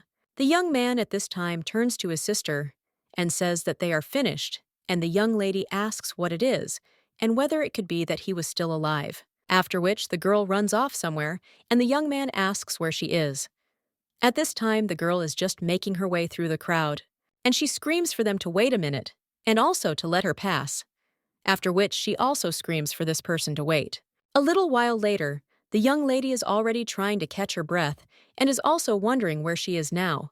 The girl also stands near the fence and thinks, what if she goes there? However, at that very moment, someone turns to Her Highness and claims that this is a forbidden territory. The main character then turns around and thanks the lady, but does not know how to address her. At this point, the girl comes closer and says that she is Mrs. Floyd, or more precisely, the Marchioness Floyd named Milia. The young lady then says that it is clear, and she is the daughter of the Floyd family. But then the girl remembers this Marquise, and he thinks that he is not the best person, so he needs to run away quickly. The girl says that she is glad that the Marquise recognized her. Well, it's time for her to go back. However, when the young lady goes in one direction, the Marquise blocks her, and when she returns to the other, the Marchioness still does not let her go. Lottie asks if the lady wants to say something. And after this, the girl turns to Her Highness and says that, of course, and in fact, she wants to talk to her wall. The main character realizes that this girl was following her and then asks what she wants to say. The girl asks if Her Highness really doesn't remember her, but then they can meet again. The lady with pink hair claims that her name is Melia and that she is Her Highness's best friend. The main character then thinks, what kind of nonsense did this girl say? But it's just awful. Melia claims that they had tea parties and trips out of town together, and Her Highness even bought a dress for her, after which the main character wonders what she is talking about. But until recently, she only had 4 dresses, and the girl wonders if she really gave her a gift, although the only food in the palace was sprouted potatoes. But now the young lady says that this is how it should be, they were close. The girl replies that yes, and that is true. After all, Her Highness even gave her a necklace, but she doesn't wear it often because it matches all my dresses. Lottie thinks that you just have to look at her and also says that this can happen. Melia claims that she is very happy and knew that Her Highness would say exactly that. Well, then the girl squeezes the young lady's hand, and the latter thinks that she is in great pain.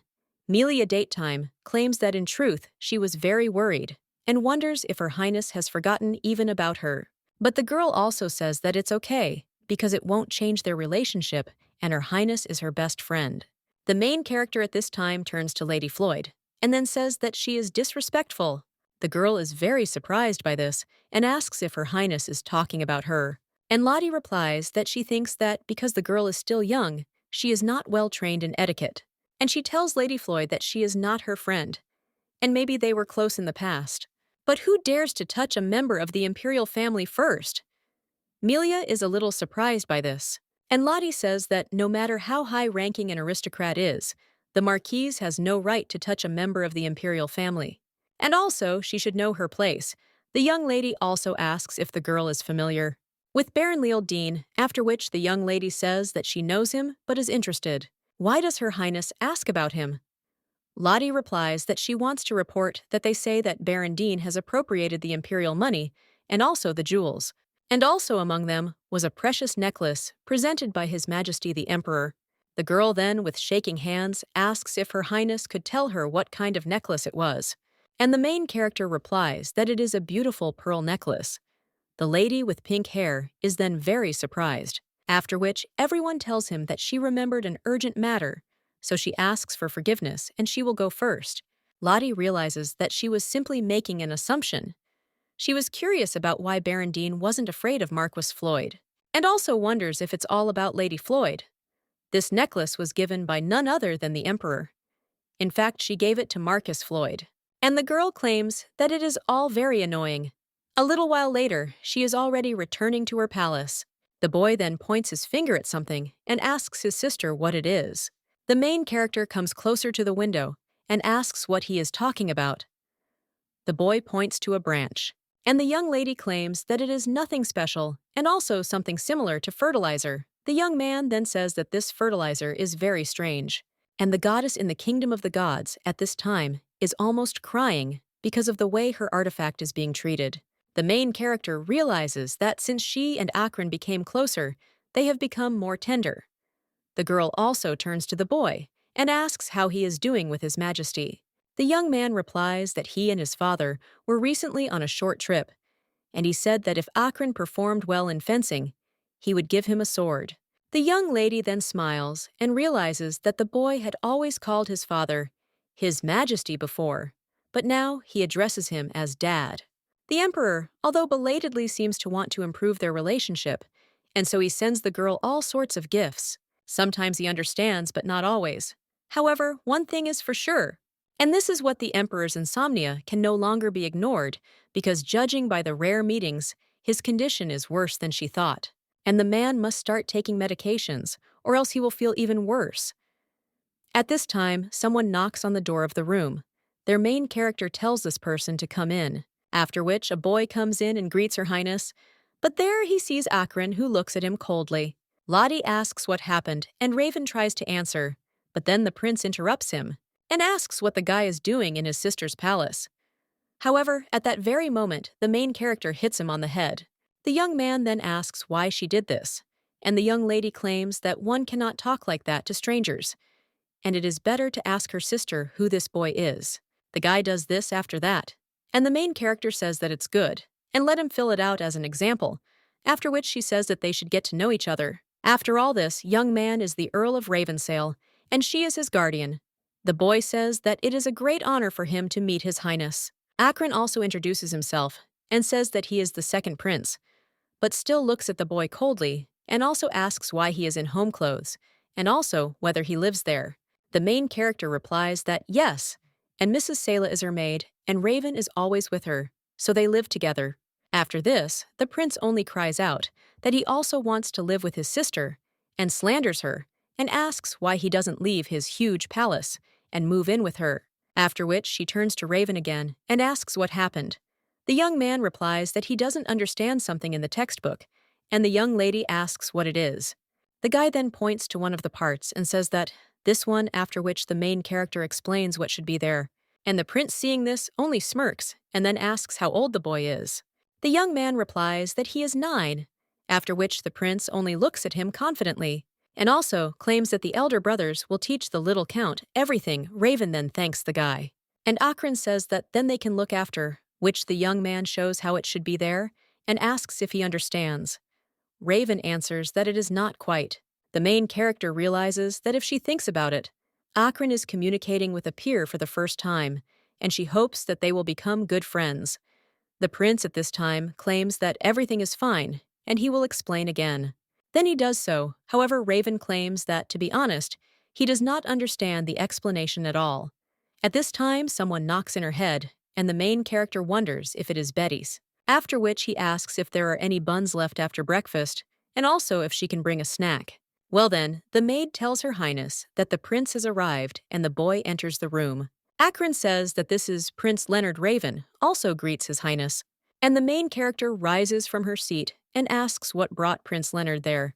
And he replies that he has a conversational young lady, after which he looks at Akron and says that she has a guest. The young man is then a little surprised, and then claims that they will play just as they were about to go to another room. The prince then asks if this is true, and says that it is a very good coincidence, and also apologizes. Well, the main character says that no, and the guy shouldn't leave, because she doesn't know what happened. But does a person who came without an invitation have the right to decide who should leave? At this time, Akron turns to his sister in shock and asks what she is saying, because this is His Highness Prince Leonard, and he didn't come there for no reason. The main character then asks how this is, and also claims that Akron is more important to her. The young man then becomes embarrassed and says that he has something else to say. Then the young man whispers to his sister that Leonard actually always comes on business, and the girl replies that they had agreed to meet with Akron. The girl also understands that the guy had been working hard for several days to set aside a whole day to play with her, and she wonders if she can accept Leonardo, who appeared out of nowhere, because this is unacceptable. Akron claims that he is fine, and the girl will just tell him everything, but later after, which she says that they will go to another room. When these two come out, the main character turns to His Majesty and asks what happened. The guy replies that he heard that her character has changed a lot, and besides, it seems to him that she and Akron have become close. Well, she behaves awkwardly with him, and the main character claims that maybe the reason is that she spends a lot of time with Akron, and they help each other. The crown prince then remains silent about the young lady, thinking that everything seems to be going well, after which she asks what really happened. And the guy asks if she speaks the ancient language of Lundo fluently. The girl is then shocked and wonders who told him this, and also wonders if Her Majesty, the former queen, really told him. The guy replies that yes, and it happened when he was about to leave the palace. The woman told him to drive by and talk to Lottie because she might know how to solve his problems. The main character now says that it seems he has a request for her, and the crown prince replies that this is true. However, the young lady claims that she doesn't understand him a little, and there must be at least a few people in the imperial palace who speak the Lundo language. So Lottie asks why he came to her. The man replies that it is because he cannot get help from the scholars in the palace, and the young lady asks if help is needed in the magic tower. His Highness the Crown Prince replies that yes, and the girl says that this is probably quite secret information. The young lady understands that the imperial palace, the temple, and the magic tower, each of these has its own power. But even if the relationship between the tower and the palace is fine, now he still can't borrow the scholars from the palace. The man then asks what else the young lady has learned, and the girl asks if this is really considered a secret for the time being. She also understands that if it were secret, even if only temporarily, then Her Majesty the Empress would not have sent him to her.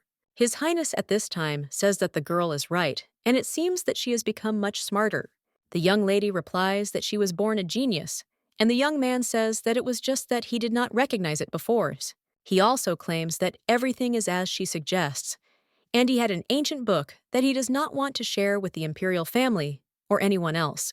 Well, if she helps, she will be rewarded, and he will keep her dressage abilities of Lundo a secret. After all, it seems her goal is to live in the shadows. The young lady then smiles and says that His Highness is smart. The guy replies that he is also a genius, and the main character wonders what happened.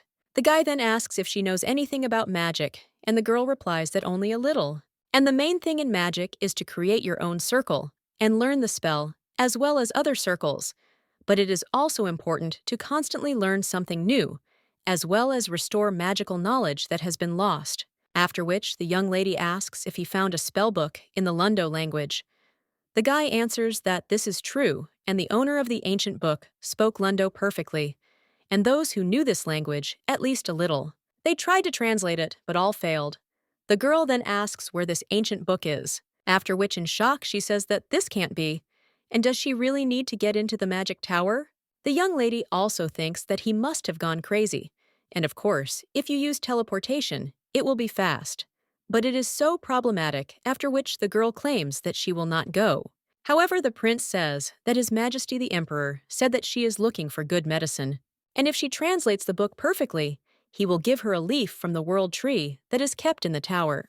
The main character hearing this immediately asks when they can leave, and a little while later, she is already breathing heavily. The maid turns to Her Highness and asks if everything is okay with her, and if perhaps she should take a rest. The crown prince claims that the tower is very close, and it is better to get there and rest there rather than stop there. The girl then says that His Highness Leonard is right, because it is about 2 hours from there to the tower. Fearing that the enemy can use the teleporter to attack, there is a decent distance between the teleporter and the tower. And of course, there is a magic circle located in the tower itself, but only wizards can use it. Now the young lady thanks the maid for her care, and Betty replies that you are welcome, and asks if the mistress would like some water. The girl replies that no, and she is fine, and also asks if the maid needs anything. Betty replies that no, and she is quite strong. The heir prince at this time suggests that they go because he wants to get there faster, after which the young lady agrees. And they start driving. Leonard then turns to Lottie and states that he thought her maid needed a lot of training, and also says that the girl should not be too friendly with the servants. The young lady then asks if this is true about the prince, who replies that this also applies to Akron. After all, if you spoil him too much, he will never grow up, and it is nonsense when a maid feels comfortable in front of the imperial family. The main character then thinks about what he is talking about, and also claims that they will talk about Betty later. The girl claims that in private conversations, she will do what she wants, and Akron is a child who needs to be taken care of before he becomes part of the imperial family. However, the prince claims that the girl is talking about something she does not know, and also the person who is on top needs dignity. First of all, the girl claims that the person who is on top rather needs support. His Highness then says no, and the girl will soon find out. Lottie then realizes that something is probably happening right now, and that's why he's so nervous. The girl also wonders if a 20-year-old fifth circle wizard can't afford to live in peace.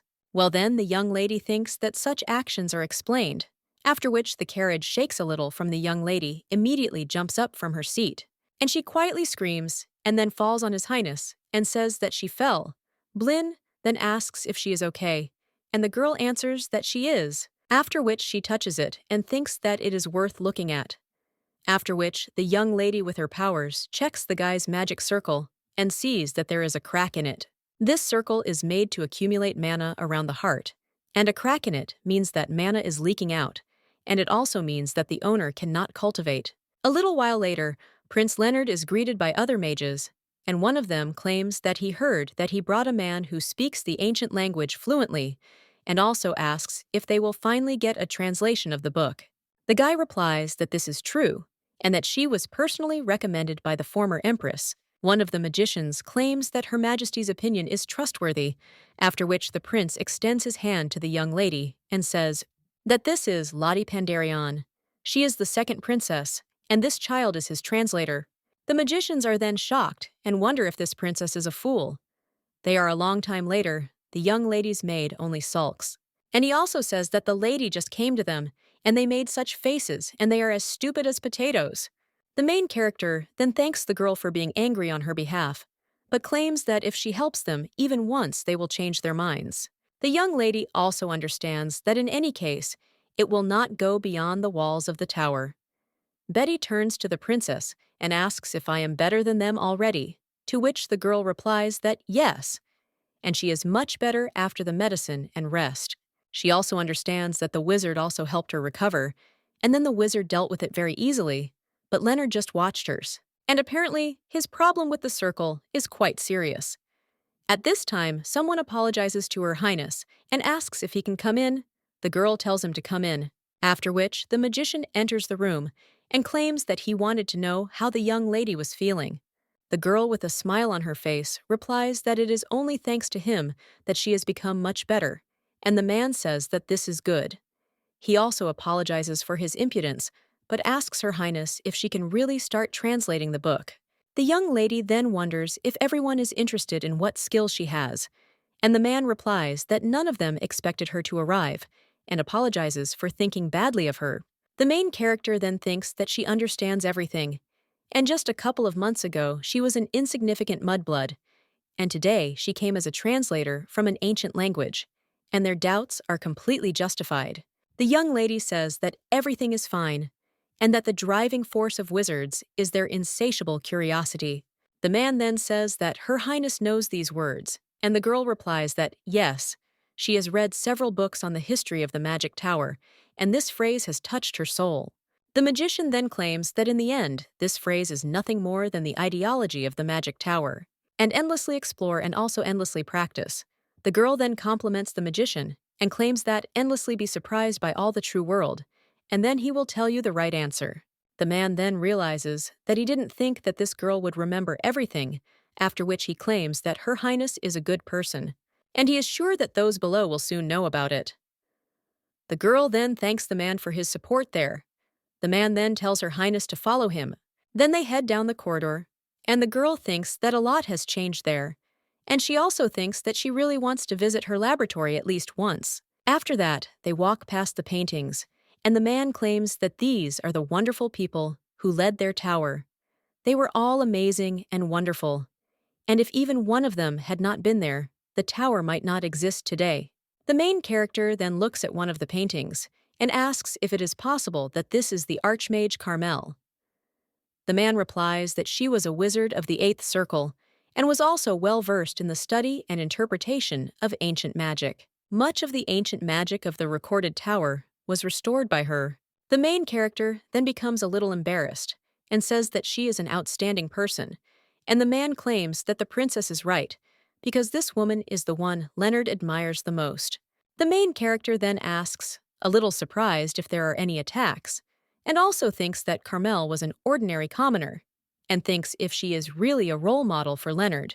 The magician then asks if it is really that surprising. Hello, the girl replies that no, and she simply thought that he would look up to others, for example, to that person over there. After which the girl points to one of the portraits and asks if this man was not the greatest wizard of his time, because judging by what she heard, he easily used high-level magic. The man replies that this is true, but claims that Leonard likes Archmage Carmel better. The young lady then asks why this is so, and the man replies that it is because Carmel created more magic needed for everyday life than for combat, such as a spell that gives a small light in the dark, and a spell that helps find a village when you are lost. The spells she created were nothing special for wizards, and in those days, all wizards were very aggressive and dangerous. However, as the magic created by Carmel spread among people, the image of the wizards in the tower slowly changed, and the man claims that, in addition, Even the wizards of the first circle could use its magic because of its simplicity, and so many came to the tower. Thanks to this, the tower grew even larger. Well, he can't say that she was good only in this form. Her attack magic abilities were also high. The young lady then mentally asks him to stop. The man claims that Leonard once told him that if he could meet Carmel, he would definitely do it. And the girl then becomes very embarrassed and understands that she cannot say that this is one of her past personalities, so she asks him to stop. After which, the main character says that they need to hurry, because they have been expected for a long time, to which the man agrees. And then they go into one of the rooms, and the magician says that they should go there. One of the men then says that they came, and the other claims that they were waiting for them as. He then holds out a book and claims that it is an ancient book that they are asking to be translated, after which the main character is shocked to realize that this is her diary. It was written there that today she was able to eat stewed meat from the seasonal menu, and it was very tasty. And this restaurant closed because the building collapsed due to an earthquake, and surprisingly, but she has teamed up with other regulars to create a new restaurant, but the owner seems to be confused about something.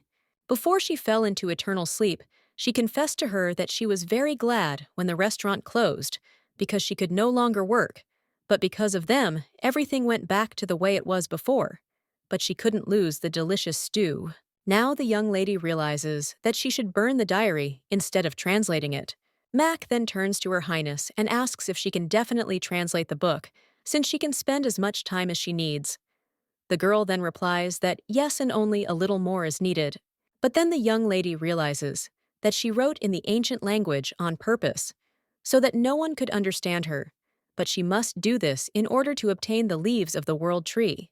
The girl also reads the next page, which says that at that time Roy was very drunk and told her about magic, and she also wondered what was there. And now the young lady remembers that there was dragon magic and Pendrady.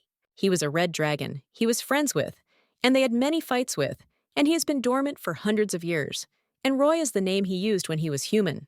The girl also understands that in order not to forget the ancient magic spell that she heard from him, she wrote it down somewhere. The source of magic was a dragon, and all the first spells were knowledge passed from the dragon to man. The young lady wrote it all down there, so now she is a winner. At this point, His Highness turns to the young lady and asks if it is too difficult. The girl replies that no, it is possible. The guy claims that he will run in secret, that she has such abilities, and can even swear to the correspondence of the magic tower. Lottie replies that there is no need, and she will translate everything. Then, one of the magicians turns to His Highness and also claims that nothing happened in the tower today. The young lady then thinks that it would be nice if it were so, after which she thinks that it is worth trying, after which she begins to read what is written there. Well, instead of talking about how she suffered from a hangover, the girl reads that fortunately she found the dragon's diary, and Roy is the owner of the diary, and Pendrade is the name of the dragon, one of the mages. Then in shock claims that he heard that Pendrady befriended a human before falling asleep. The girl also claims that they say this diary was a gift for this man, but it says, "Dear Doris." The girl then claims that she doesn't understand magic forms well, so she will try to copy it. The girl also understands that there is magic for getting rid of a hangover and magic for leg pain after long walks. At this time, two magicians are watching the girl write something and say that this formula and language are perfect no matter how you look at it. And it even smells like ancient magic. The girl then asks him in her thoughts to stop. The other mage then apologizes and says that they are very worried. But this is dragon magic, and this is the first time since Archmage Carmel discovered it. The girl understands that dragons are now very rare creatures, so it is understandable that dragon magic is new to them. The young lady then hands over one of the sheets of paper and states that it is the last one, after which the man thanks her. His Highness then looks at this, and the young lady understands that he is looking for a way to seal the crack in the circle. And if she now had the abilities from her past life, then everything would be simpler. But to heal Leonard, you need to be at least 8th in the circle, and the girl thinks that only the head of the tower can do this, after which she thinks who is the master in the tower now. At this time, His Highness asks if she has translated everything, and the girl replies that this is all she was able to translate, and if she missed something, however, then the main character sees some flour and thinks what it is. It says there so that the girl doesn't forget because her laboratory is to the right of the golden arrow. The young lady then wonders what it was and whether it was herbs or alcohol. The magician at this time suggests finishing for today and tells Lottie to have a good rest. The girl then asks if she can take the book with her because she would still like to read it in her room. The two magicians then tell Her Highness that of course, and she can take her time. One of the men then claims that he will escort Her Highness to her room, while the Crown Prince apologizes but claims that he is going to his room. After this, the young lady goes to her room, but she turns to Mr. Podrel, and the man asks, "What is it?" And the young lady asks where the master of the magic tower is now. The man replies that he is right there, and it is he, Podrel Galania, who is the master of the tower. The main character then asks in shock what he is talking about, and realizes that this man is completely different from the masters that she knew, and whether he is too young to be the head of the tower. The master at this time claims that he is actually quite old, but physical training sometimes turns back time. The girl then thinks that this is not what is important now, and also claims that she would like to tell him something and she knows what state Leonard is in now. The man is then very surprised, and the young lady claims that it happened by accident, and Leonard does not know about it. The master claims that he raised it, but wonders why the girl brought it up, and the young lady claims that she did not tell him before. But the old book tells how to restore the cracked circle.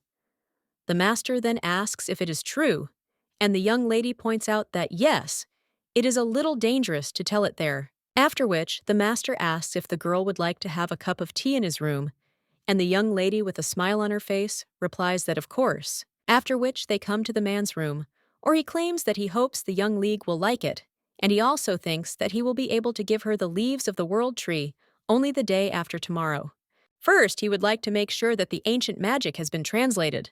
The girl then says yes, and the man asks Her Highness how the circle can be restored, and he is interested. The girl then states that first of all, she wants to know what happened to Prince Leonard. The master, then a little puzzled, wonders whether he should tell about the young lady, but he claims that there is no need to worry too much. And she's not there just to admire the beauty of the tower, and Leonard is sleeping now, and the girl asks if this is true. The man then claims that she is right, and also asks if she knows a man named Aldo Lottie, replies that she does not, and she does not think about the man, claims that Aldo is the one who entered the tower with Leonard. They quickly became friends, because they were the same age and had similar talents, and they ended up in the tower at the same time. Aldo was a commoner, but in their tower, talent was valued above status, and they had been friends for a long time, and he also thought that raising such wizards would give the tower a bright future. But even their strong connection turned out to be easy to break, and at some point, Leonard began to get ahead of his friend, so Aldo developed an inferiority complex, and the situation was getting worse due to Leonardo's narrowing horizons. And while the prince was struggling to reach the sixth circle, Aldo was on the fourth, and the gap between them only grew. Then it happened, and it is unknown where Aldo took the petals from the delphinium tree. Well, he fed them to Leonard, and fortunately, the leaves did not plunge His Highness into eternal sleep. Well, they pissed off the manna in his hotel, and fortunately, Julia's people managed to spit them out in time, while his circle had already cracked. Having dealt with Aldo according to the rules of the tower, he put all his efforts into restoring Leonard's circle. But the situation was getting worse and worse, and he even asked for help from the archipelago and from the tower on another continent, but he was refused. The main character then says that this is how she understands that now she understands Leonard's attitude towards commoners, and everything is much more serious than she thought. The girl also understands that what Leonard needs now is to seal the crack and expand his horizons, and if she could use her power from her past life for at least 5 minutes, the situation would be easily resolved. The Archmage at this time turns to Her Highness and asks what method of restoring the circle is written in the book. The young lady replies that it was said there that it is necessary to pour in mana until the cracked circle is restored. She understands that this method is ignorant, but it is the only one and only one person can pour in mana, and in case of failure, the crack will only get bigger. Podrel then sighs and says that it seems like this is the only way, and every particle of him wants to start. But he is only on the 7th circle now, so the probability of success is only 50%, and it would be possible to try if there was someone with a higher level. The girl then wonders if she can help with anything, and the man says that it is already very late, and he will take Her Highness to her room. The girl then says that everything is fine, after which someone knocks on the door and the young lady says it's time and claims he has a guest, after which she heads to the door and claims she'll go then. However, when the girl opens the door, she sees Prince Leonardo there, and he asks if he can go. Lottie replies that, of course, and they can talk alone, and she will also go. Then the young lady closes the door to the room and looks around, wondering if there is anyone there. The girl also realizes that the laboratory she used when she was Carmel is very close by. After which, the girl approaches this door, and when she puts her hand on it, she realizes that she does not feel any mana, and it also seems that there are no protective spells there. But it's good that she worked next to the master's room, because who would rob a laboratory that is very close to the master of the magic tower?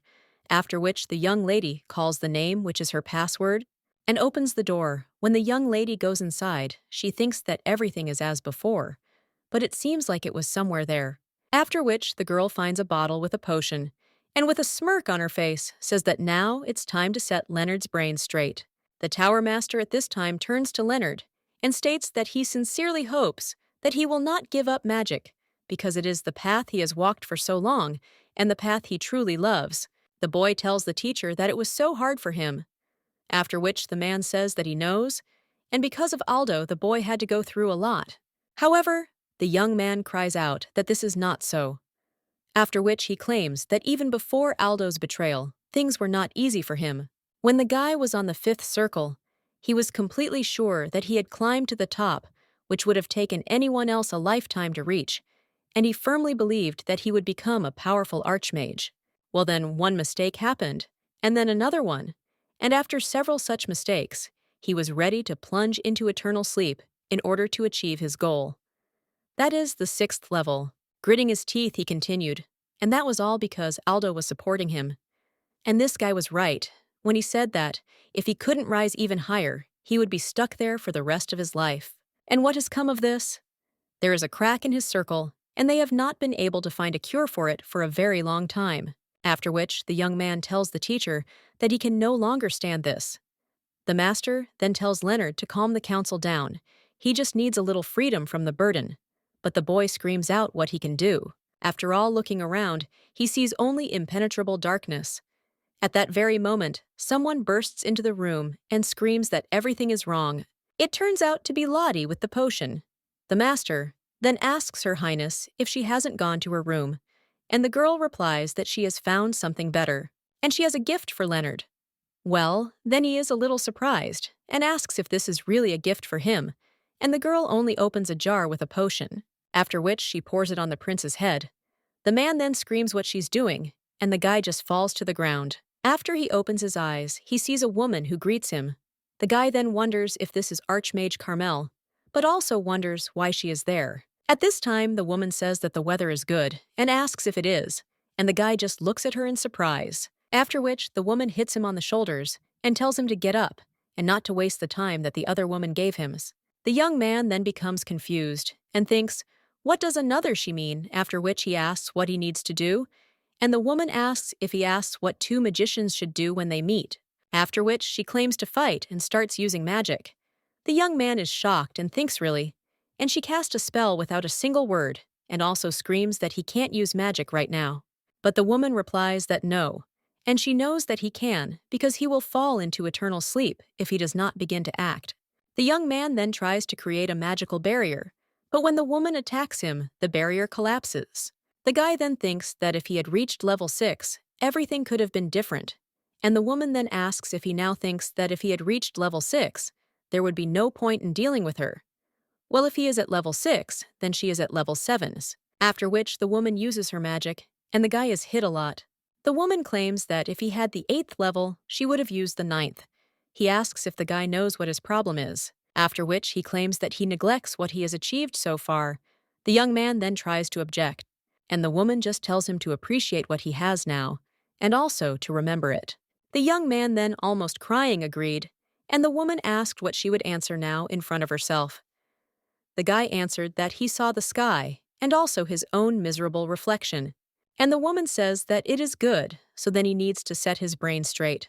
The master of the brother is shocked, asking what Her Highness did, and also whether this is really a red liquid. The main character replies that it is difficult for her to speak and that she is breathing heavily, and the man understands that just a minute ago everything was fine with her, but now it is as if she is plunging into eternal sleep. The girl just starts to fall off her feet and tells Mr. Padril that it is a secret miracle, and also let him think that this will never happen again.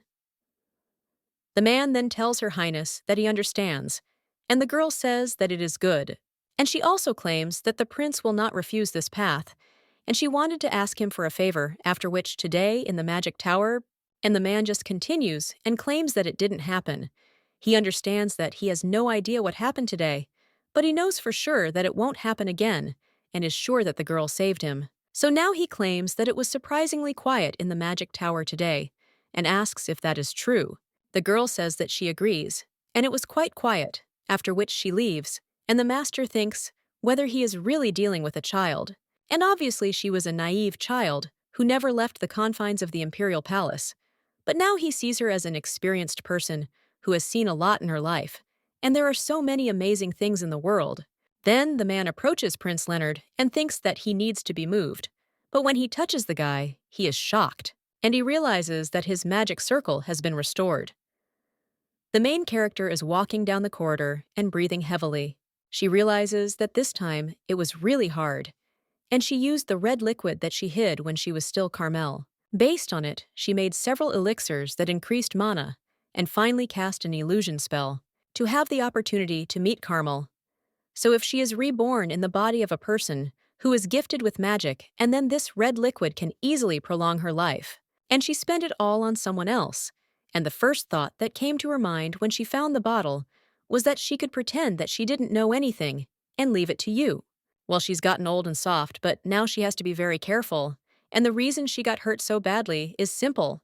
And this is what the red liquid of Carmel was not enough, and she added her own, so she had to just become the illusion of Carmel. But the girl still thinks that it was just an illusion. But even so, the body was overstrained. However, it seems that everything went well, and it seemed to her that the thoughts in Leonard's head became clear again. And he also opened his eyes, and now he will never give up the magical path so easily. Now the young lady thinks how tired she is, and understands that she needs to rest a little, and then she closes her eyes. When she opens them, she realizes that her head is spinning, and she sees a boy in front of her, who addresses her as a teacher, and also wonders why she saved him, because the teacher could have simply allowed him to fall into eternal sleep. The girl replies that adults are obliged to help children and guide them as well. The guy is her only student and must do well. The young man then says, with tears in his eyes, that the teacher cannot die because she is a genius, so she must live. However, the girl only tells Lionel to take care of himself, after which she completely plunges into eternal sleep. The young man then claimed that he would definitely find the teacher, the main character, then wonders if she told him that she would be reborn. Now she jumps up and screams that no Betty seeing this asks if Miss Lottie is okay, and the main character understands that she has obviously fallen into eternal sleep. Lying on the ground, in the cold rain, she still doesn't understand who this maid is and how she knows her name. And also, why is her name Lottie? And does she think that after reincarnation, the name remains the same? Betty then tells the girl to wait just a minute, because she will bring His Highness Leonard. The young lady then thinks of these names, and then addresses Betty by name. And the maid immediately turns around and addresses Miss Lottie with a smile on her face. The main character then remembers that this is true, and Betty is her maid. Now the young lady also says that there is no need to go to Prince Leonard, and Betty asks if the lady is sure to, which she replies that yes, and she just woke up, so she got lost in her thoughts. The girl also asks if the maid can give her a glass of water. The maid then hands it to the miss and tells her to drink it slowly. The young lady then does so, and then sighs with a smile on her face. But then he asks Betty how long she lost consciousness for this time, and the maid only gets angry and claims that the mistress speaks as if she knew she would fall. The young lady then wonders when the maid became so smart, and then claims that it was not just some kind of premonition. However, Betty says that, of course, the lady didn't know, but for some reason, she decided to sit down right in the hallway. The girl also tells Miss Lottie that she really hates it, after which the maid comes out and slams the door, and the main character wonders if she is angry. But Betty then opens the door and claims that she didn't mean to slam the door so loudly, it was just the wind. The young lady smiles after this and also understands that she never thought that she would dream of her first life. And even Lionel appeared there. This young man is her first and last disciple, and it is probably because of the man she saw in the temple. More precisely, he looked like her student, only older, and the girl understands that they are similar in appearance, but they are different people because Lionel fell into eternal sleep at least 1,000 years ago. At this moment, someone turns to Her Highness and asks if she can spare him a minute. The girl realizes that it is Padril's voice and answers that she can. The man then comes in and asks for forgiveness and tells the young lady to lie down because he knows she is not feeling well. The girl replies that yes, she asks him to forgive her for this, and also wonders if something happened. The man claims that, first of all, he wants to thank the young lady and then bows. And he offers his gratitude as the master of the magic tower and Leonard's teacher. But the young lady then claims that nothing happened in the magic tower, and the man replies that this is true, nothing happened, but he will never forget that nothing happened. The main character then thinks that now, if necessary, not only the temple is on her side, but also the magic tower, after which she still asks why the archmage came to her. And the man claims that they will start with the fact that she should be curious, after which he claims that Leonard's condition has improved, and not only has the circle been restored, but now his body is overflowing with mana, and also, in the future, he will become even stronger. The main character then says that she is very happy, and the man hands her a container with something and claims that it is a gift for Her Highness. The girl then asks if this is a leaf of the world tree, and the man replies that it is true. When the young lady looks at them, then she understands that these are real leaves of the world tree. But she tried so hard to get at least one, and the world tree is a giant tree, and it is the only one that she has not seen in any of her past lives. And the reason for this is simple. After all, it grows on the territory of the High Elves, and the Alphas are divided into 3 types. The first is the type that is known a lot, and she even reincarnated into one of them. The second kind are the Dark Alphas, and they say that they are corrupted by the power of darkness, but she hasn't seen them, so she can't say for sure. And finally, there are the High Elves, and these are also the most arrogant, so they also seem immortal. These elves do not interact with most other races, and do not leave the territory of the world tree. One day, a girl accidentally found the bark of the world tree and almost died from a detachment sent to chase her. From that moment on, she gave up, and now she can't believe that it happened like this. Well, the young lady then looks into the box and thinks what it is, after which she turns to Mr. Padril, and here he claims that the girl is right, and this is the fruit of the world tree. The main character then says, in shock, that her reward is only leaves. The archmage replies that the raft is from his personal gratitude to her, and he heard that the young lady is in poor health, so let her accept his gift. The main character then kisses the box and says that she will accept it with great gratitude, after which she asks Mr. Padril and asks where he got it from. The man says he doesn't know if the young lady will believe him, but a long time ago, he helped a man who was lying on the side of the road. The main character wonders what kind of road this is, where they almost hand out rights to the imperial throne. And the girl also wonders if it was by chance a high elf. The man replies that no, and it was an ordinary girl. She also said that she was going to her parents' house to see the child, but she ran out of money, so she got into trouble. He decided to support her and took her to the port of Shiraf, the main character, when she asks if he took her there. And he also understands that the port of Shiraf is a place where ships departing for other continents dock. The man claims that he received this fruit for his help and thinks that she got it from her distant ancestors. The young lady then understands what it is, maybe. And no matter how arrogant the alpha is, sometimes they get out into the human world. The man then claims that he seems to have stayed too long with the girl, so he asks for forgiveness, and the young lady says that it's okay, and his story was interesting. Padril also says that Leonard will visit her tomorrow and that he is currently meditating. The young lady then says that he definitely will, and because of the red liquid that she gave him, his body is overflowing with mana, and it is logical that he creates a new circle so that it does not flow out. The man at this time tells the girl to have a good rest, and when he comes out, the main character is only happy and says that she succeeded, The girl understands that she received not only the flight of the world tree, but also the fruit. However, she also thinks about how best to use them, and it seems that Roy told her something. After which, the young lady remembers that the best way is to dry the leaves and make tea. A little while later, the maid comes into the mistress's room and asks if she can come in. The girl replies that she can, after which he asks if Betty can boil water, to which she usually replies that yes. A little while later, the main character is already making tea from these leaves, and the maid is surprised and asks what this means, because it has such a pleasant aroma. The main character then agrees and understands that she feels this for the first time, and the aroma is gentle and also cool, but at the same time refreshing. But she also thinks why this smell is so nostalgic, after which the main character invites the maid to have a drink together, and she agrees. And then they drink. The young lady is then a little surprised, and the maid wonders what kind of tea it is. All the fatigue that has accumulated over her life seems to have begun to melt, and she feels light, so she asks Miss Lottie what she will say. The girl also thinks whether she is talking about lightness and fatigue, after which she thinks that all this is not so, and she is about to fly and can even run a marathon. The girl understands that even the mandrake potion would not have given such effects, and there is nothing better for her than the leaves of the world tree. Well, the girl wonders why exactly the leaves of the world tree are one of the most difficult to obtain medicines. But it is impossible to even buy it, no matter how much money you have.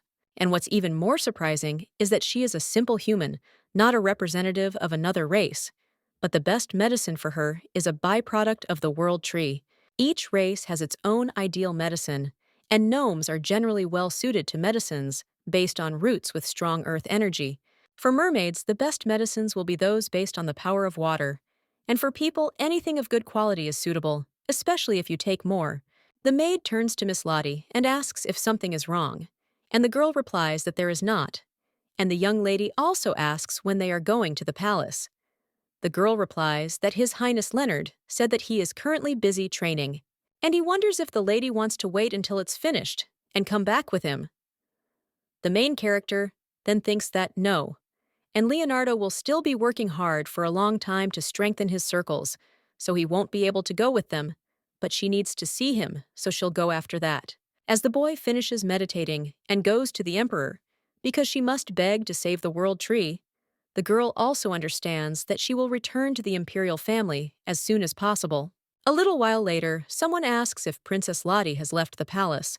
One of the servants replies that yes, and indeed she has. According to the speaker, she left this morning, and it was also reported that Prince Leonard went with her. The man then asks what he is talking about, and the servant states that they assume that the destination is this magical tower, but they still haven't figured out the reasons. Then the servant also asks if they should send spies to the tower, and the man replies that if the magicians catch them, it will end badly. And although both the temple and the tower have great power, they cannot be turned into enemies. But it is a completely different matter if the wizards from the tower voluntarily tell them the reason for the princess's arrival, and the man asks if this is true. The servant then says that he too will question one of the magicians, under the pretext of discussing the situation with the money. The man then thinks what kind of vile creature is Lottie Pandarian, and he thought that it would be easy to deal with her, and no one would suspect anything about her plunging into eternal sleep if everyone knew how sick her body was. He also remembers how he told His Majesty that he couldn't do this, and he didn't even know whose child it was. And he also understands that he was able to easily isolate the girl, and all that was left was to quickly trample her, and that's it. But suddenly, the young lady cleared her name of the poisoning charges, and thus attracted the attention of the emperor. She also dealt with Baron Dean and caught smugglers in an illegal gambling house, for which he had to pay. But fortunately, the damage was small, and then his stupid daughter made a mistake. The girl then asked how she could know that this pearl necklace was given to her by His Majesty the Emperor, and the man understood that he had told his daughter not to take what the Baron brought, but to immediately give it to him. And he just needs to fix everything, so now he tells Luga to tell him to get it done by the end of the day. The young man then asks if the gentleman is sure, because a little earlier he said that it is not worth getting into the magic tower. The man then says that this is true, but they have nothing in common with these stupid monsters. The main character at this time turns to Leonard and claims that she heard he finished his training at dawn, and also asks if he feels better. The guy replies that he feels very well. The young lady then thinks that it seems to be true, but just in case she wants to check. Then she asks if the prince can give her his hand. The young man replies that of course, after which he extends his hand. But he also looks at the young lady and asks why it seems to him that Lottie is very similar to her, and the girl thinks that he should guess. After she enters the carriage, she asks the guy if he knows what Podrel told about it, that Archmage Carmel was a commoner. The crown prince is a little surprised after this, but then smiles and says that it is good. He also says goodbye and claims that as soon as he finishes his business, there he will come to the imperial palace. Then the main character and the maid leave, and the girl claims that 20 years is a long time. The maid asks what the mistress is talking about, and the main character replies that no, and she thinks that in 10 years a new archmage will appear, and the girl understands that he will be on her side, because then she will use him whenever she wants. Betty at this time claims that Miss Lottie's face frightens her, after which the girl also asks if the lady thinks that they have too few escorts. The girl answers that yes, it is true, it is too few, and also understands that she asked to keep her knowledge of the Lundo language a secret, which is why there are so few people. Well, the maid claims that this is not a problem, and it is not far from the imperial palace to the magic teleportation circle, and they are on the territory of the magic tower. And if problems arise, then the magicians will immediately come to their aid. Betty then says with a smile on her face that it is good, and she asks if she told Miss Lottie that Raven last time, after which they talk about something else, but suddenly the carriage shakes. The young lady then asks the knight what happened, and he replies that it looks like they have a problem with the teleportation circle. The young lady then asks what the problem is, but when she looks out and sees the circle, she wonders if someone has damaged it, and she also doesn't understand where the responsible magicians have gone. The young lady is also shocked, thinking that this was not done with a sword, and also the marks are rough and completely from blunt objects. At that very moment, something sharp crashed into the carriage, and the maid immediately screamed, after which she completely faints, and the main character worries about Betty, and then she hears some strange sounds. Someone then screams for the man to fall into eternal sleep, and the young lady wonders where the orcs came from. There are about a dozen of them, and she won't be able to defeat them. But there's nothing to be done. She can at least examine them. Firstly, the shape of the helmet also has an engraved pattern. These are the Tekin people, but the girl still does not understand why they left their village and attacked the magic tower. The girl then runs somewhere, after which he climbs up on a hill, and thinks that she will leave all this for later, but now she needs to do something else. After which the young lady cries out in their language that she is actually Meru's daughter. The girl also asks for it to work. She also understands that when she was an orc, some intelligent beings, including spirits, knew about her essence, and at that time she told stories to those orcs who were interested in human civilization. However, unfortunately, she fell into eternal sleep in the part where Meru's daughter was revealed, and now the orcs are in shock. One of them screams that he knew it, and the other claims that he believed it. The main character thinks that this is all quite funny, and the orc asks who this person is. The girl then claims that she has nothing to say to the boy, and asks where the chief of the tribe is now. The orc then asks if the young lady is a wanderer, and the girl replies that she is wondering where the tribe's leader is. However, the orc only gets angry after this, and screams that the great leader fell into the flames, and the people made a lot of fire in their villages 4 days ago, and the children and old people wave their swords as they want. The young lady then wonders what kind of madman decided to set fire to the village of the Tikkun tribe, and why the girl also understands that the land on which the orc tribe settled is Behel. This place is a common wasteland for people, and in addition, it is the abode of many monsters, and if we make the slightest noise, all the monsters immediately run to this place. The young lady now says that it is clear, and asks where the wounded are. However, the orc claims that he heard the wanderer no longer makes medicine, and she was an orc, but now a human, and also wonders how one can trust that the wanderer will not betray them. The girl then understands his reaction, and thinks that it was the people who suddenly broke in on them and destroyed their village, after which she comes closer to him and asserts that she will help them. The young lady claims that she does not forget about gratitude, because once upon a time, the Tikkun tribe helped her, and she wants to repay this favor. The orc says, "Well, we claim that the wanderer is a precious person, and if they take her, there will be a problem." The girl then looks at one of the orcs and claims that it is not a problem. Then one of them grabs the girl and says that they can go faster. Then the young lady then screams for him to wait because she will get sick. However, the orc says that there is no time. A little while later, the young lady is already getting off him and also feels you not very well. The orc claims that they have arrived, and the young lady looks ahead and asks if this is a cave. Then the girl goes inside and sees orcs there. One of them then asks in shock if this is really a person, after which he takes a stone in his hand and starts throwing it at her. However, another orc claims that this is the chieftain's guest, whom he brought, after which the orcs are a little surprised. And the main character, a little while later, already goes to the chieftain.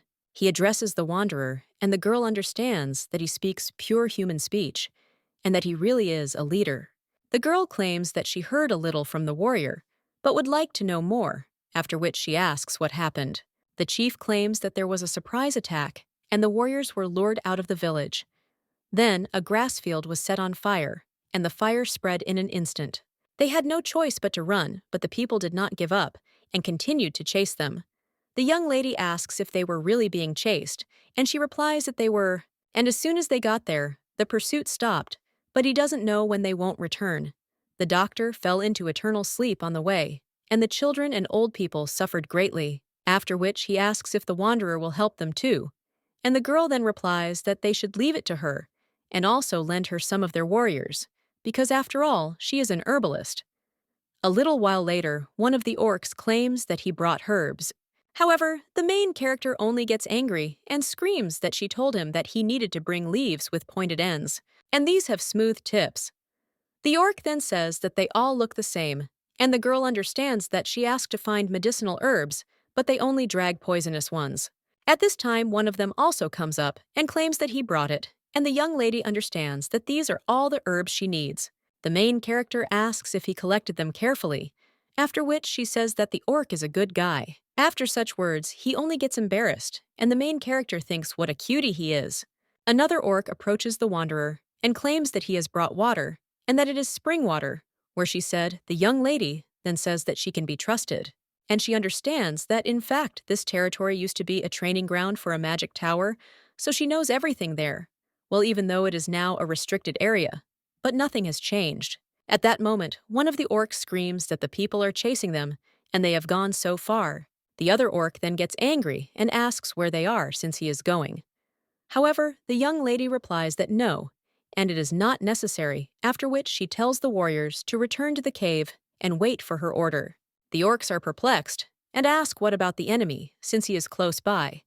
But the young lady claims that they will be taken care of themselves.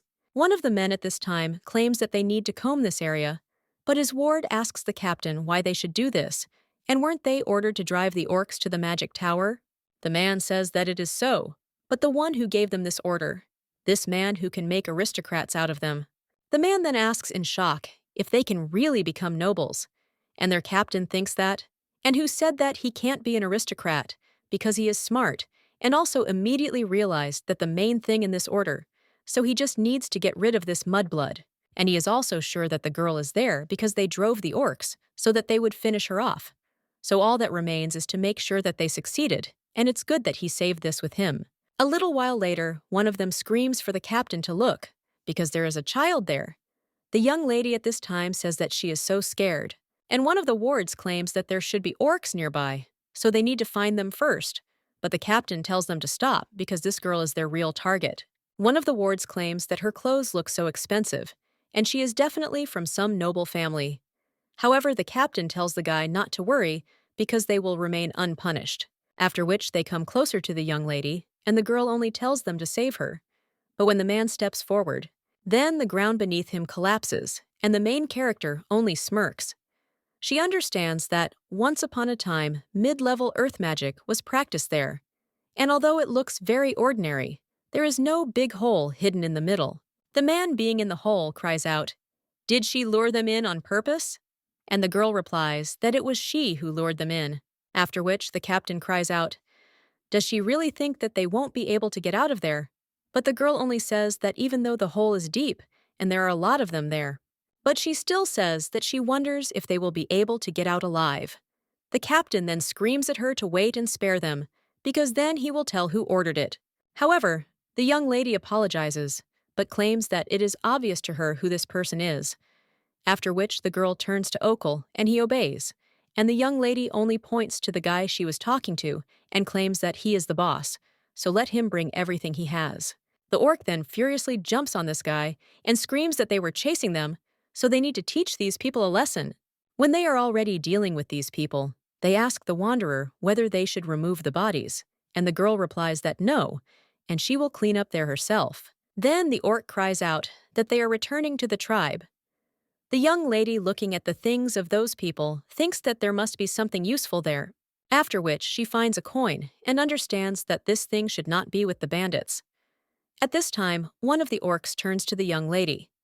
The girl then asks him if he will stop pretending. She also understands that he is the only one who was able to find the necessary herbs, although he should not have known what they look like. And besides, he speaks the human language perfectly. After which, the young lady says that she thinks it is time for him to show his true face and addresses him as Lionel. The boy then transforms into his true form and tells the teacher that so much time has passed. The girl realizes that she clearly remembers when she first met Lionel. He had sunken cheeks and bony hands, and it turned out he could fall into eternal sleep right before her eyes. But his eyes shone with life. And now the girl claims that she is so glad that everything is fine with him. And the young man, with a smile on his face, says that it is all thanks to the teacher, and if it weren't for her, he wouldn't have been able to survive his childhood. The girl replies that it's not true, and he could have, even if she hadn't been there. However, the young man replies that everything is not so, and only thanks to the teacher he was able to survive, because he had no one, and no one tried to help him, and she was the only one who did not ignore him. And he has only her, the main character, then thinks that when the guy smiles like that, she remembers him as a child. The girl also turns to Lionel and also wonders how he survived. She understands that the guy should have long ago fallen into eternal sleep, so she wonders why her student is alive. And unlike her, he reincarnated into his original body every time. The young lady also says that it is so strange and only some gods are allowed to prolong human life. But neither the main god nor Datom told her anything. And if you gods created someone like her, they would have revealed his identity. Then there is only one thing left, and the young lady wonders if he got this power from the evil god. The girl understands that, even before she was born, the nameless god tried to put his father into eternal sleep, who was the main god. But he could not defeat him, and was soon defeated, and the main god forgave him, but he was expelled from the divine kingdom to earth, and having united with earthly evil, became an evil god. The young man then claims that he knows what the teacher is worried about, but claims that her student is not so simple. After which the guy snaps his fingers, and at that very moment, a flame lights up in the pit, and the young man claims that he said that he would definitely find her. Lottie realizes that he performed magic without a spell or delay, and is most likely a 10th circle magician. But he got rid of the undead bodies in an instant. Lionel says that he has taken care of these bandits so that the teacher can return safely. The girl then agrees, and the boy claims that he has forgotten. After which, he claims that she should not trust the gods too much, especially the Supreme Being. The main character then asks why, and the guy wonders if it's not strange, because he continued to look for a teacher in this body, but they couldn't meet for such a long time. And when he managed to find her, every time she was already lifeless, and this happened absolutely every time. And when the guy touched her body, it was warm, as if she had just plunged into eternal sleep, and the young man was interested in who could so deftly plunge her into eternal sleep. After which, the guy leaves and says that they will meet again. A little while later, the young lady already comes to the orcs in the cave and says that they can apply these herbs to the tap and wrap it in cloth. And he also hands them others and claims that they need to be steeped in boiled water and then drunk. Org then says that it is clear, and the girl claims that before she leaves, she wants to see the chief of the tribe again. After which, the orc tells the young lady to follow him, and then the girl comes to him waiting, and he thanks her. But the main character claims that she did not come to receive words of gratitude and asks if he is thinking about going to the police. It is a spacious place near Cranus, so there are not many people there, and it is an ideal place for a new settlement. One of the orcs asks why Mentry, and the girl replies that she knows who lives there. And he understands that if the orcs can give him what he wants, then this man will never betray them, and it will be a little expensive. But now she claims that she will talk to him, and he will give them land and help them build a new village. The girl also understands that in the end, she is to blame for their trouble. But then one of the orcs claims that they refuse, and the young lady asks why. The orc replies that they have been there for generations, and will find their place, and will not leave, and will fight. However, the young lady claims that people will definitely return. The chief replies that they know, and people will persecute them and bring them troubles, but they will fight because it is their pride. The girl then thinks that the thing they will never compromise on is their pride, and that cannot be changed. After which the girl says that it's fine, but let them accept the materials that she sends them through her friend, and she won't accept refusal. However, the chief then tells the wanderer to wait, and the young lady asks, "What is it?" And the orc replies that not long ago there was a small earthquake in Cranus. The girl then claims that this kind of thing happens there all the time, and asks what they are worried about. And the chieftain claims that Pendred is waking up. A little while later, the girl is already saying goodbye to the orc, and also thanking him. The orc claims that they will not forget her, and the girl saved their tribe, and the main character is a little surprised, but then claims that it is all because of her. She understands that if only she had not gone to the magic tower, then the Marquise would not have messed with this tribe. However, the orc screams that no and bad people attacked, and also they are a victim, and she too, so let the girl not blame herself. The main character is then a little surprised, but then he agrees with a smile on his face, and also tells them to go north as soon as the wounded get better, and there is a forest where they can hide for a while. A little while later, the young lady is already returning to the place where the magic circle should be, and realizes that it looks like they are already restoring it, and one of the knights shouts that they are almost finished. The girl also sees herself nearby, and understands that this is an illusion spell that copies her. Then the young lady dispels it and approaches the place where she should be. One of the knights immediately runs up to Her Highness and claims that they can leave now, to which the girl agrees, and says that they can go. The young lady also wonders what happened to the orc tribe. The young man replies that they were chased, and it seems they went east. The girl then realizes that they sent the knights in the opposite direction from them, and Lionel will take care of even that. The young ladies understand that the bandits were experienced, and she thinks that they did not leave any traces when they got there. But the territory of the magic tower is a place where you can find any speck of dust, and she is sure that very soon they will find traces left by people, so she asks them to quickly find them and deal with this for her. The knight then claims that instead of the damaged carriage, the magic tower prepared a new one for the girl, after which she thanks him and fixes the carriage, and also thinks that so much has happened. And she found her diary, and also brought Leonard to his senses, saw the orc tribe, and also learned about her friend's awakening, and also about Lionel with the gods. The girl also understands that it is not that she does not know about their connection with her immersion in eternal sleep, but it would be better for her to prepare. When the girl returns to her palace, she says she doesn't want to work. She realizes that 4 years have passed since she returned from the magic tower, but all she did was, it just lay there, and even if the gods united with the evil spirits, it would never move from its place. Just like Pendred, the fact that there was a small earthquake is just a testament to the fact that he stretched sweetly in his sleep, and she knows him better than anyone. And in other words, doing anything now is a waste of time, and she will rest for the rest of her days. Well, then someone turns to Her Highness, apologizes for disturbing her peace, but claims it is urgent. The protagonist asks if it is really a letter, after which he sees everything there. The imperial seal says that anything but that. The woman then claims that she thinks the young lady's guess is correct, but the girl only cries out that this cannot be. And the maid asks Her Highness if she should not open it first. The girl then reaches for the letter, and when she opens it, she sees that it says that the new year has arrived, and the time of calm has returned, and also learns that she is worried about the terrible news. She decided to hold a ball, and the main character realizes that here comes the social season. This is the season when unmarried people attend daily parties to find a partner, and at these parties there is always a debutante. She was usually an exception. However, the young lady is a member of the imperial family, and it is her duty and also a terrible law, so she had to go early in the morning to get a new dress.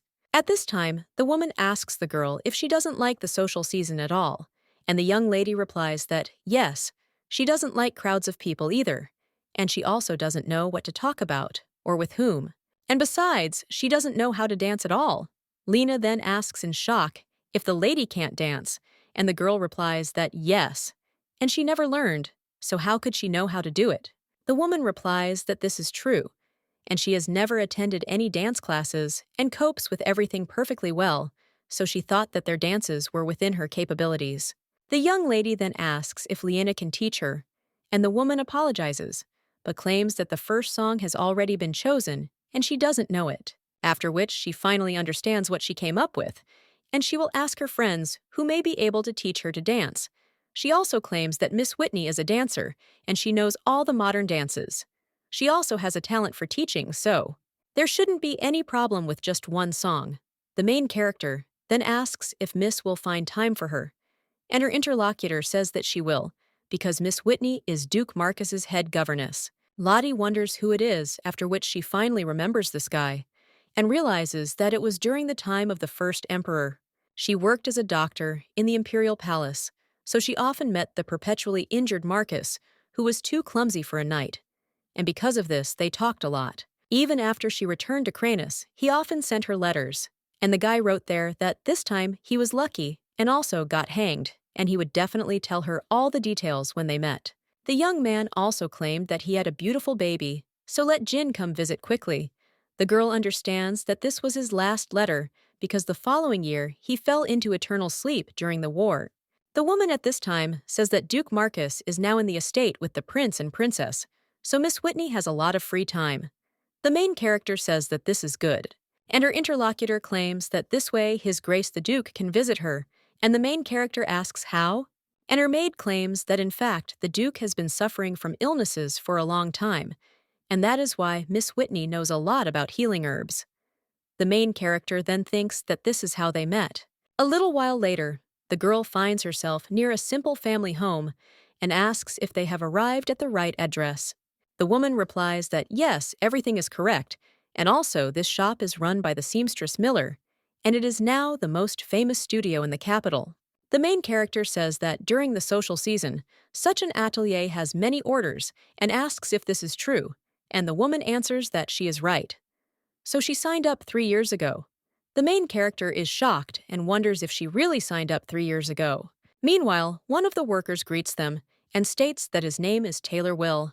The guy also asks them to confirm their date of birth and personal stamp to verify the booking, after which the woman agrees, and the young lady wonders if this is really necessary. The young man then tells them to wait there. For a little while the prophet will soon arrive, and he will bring them something to drink.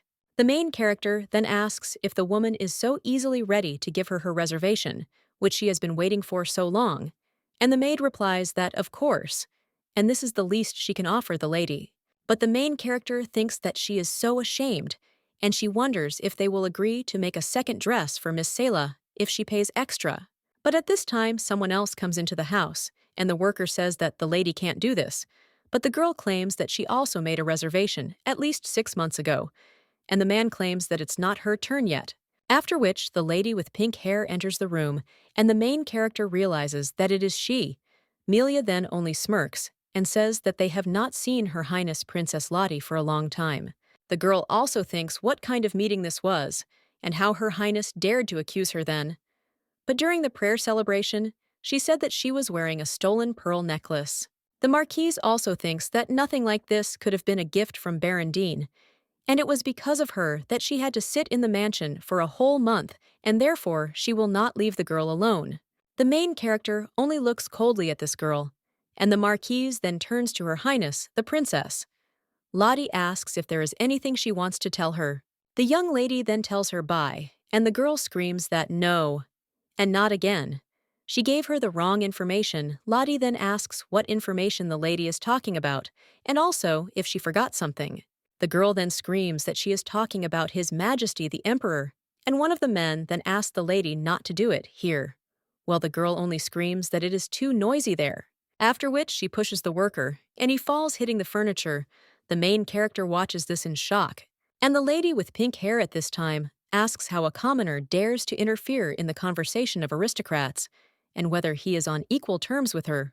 The young man then wants to say that this is so, and the girl is only interested in whether this is unfair, but they are commoners under the protection of the aristocracy and live carefree, and this is not surprising.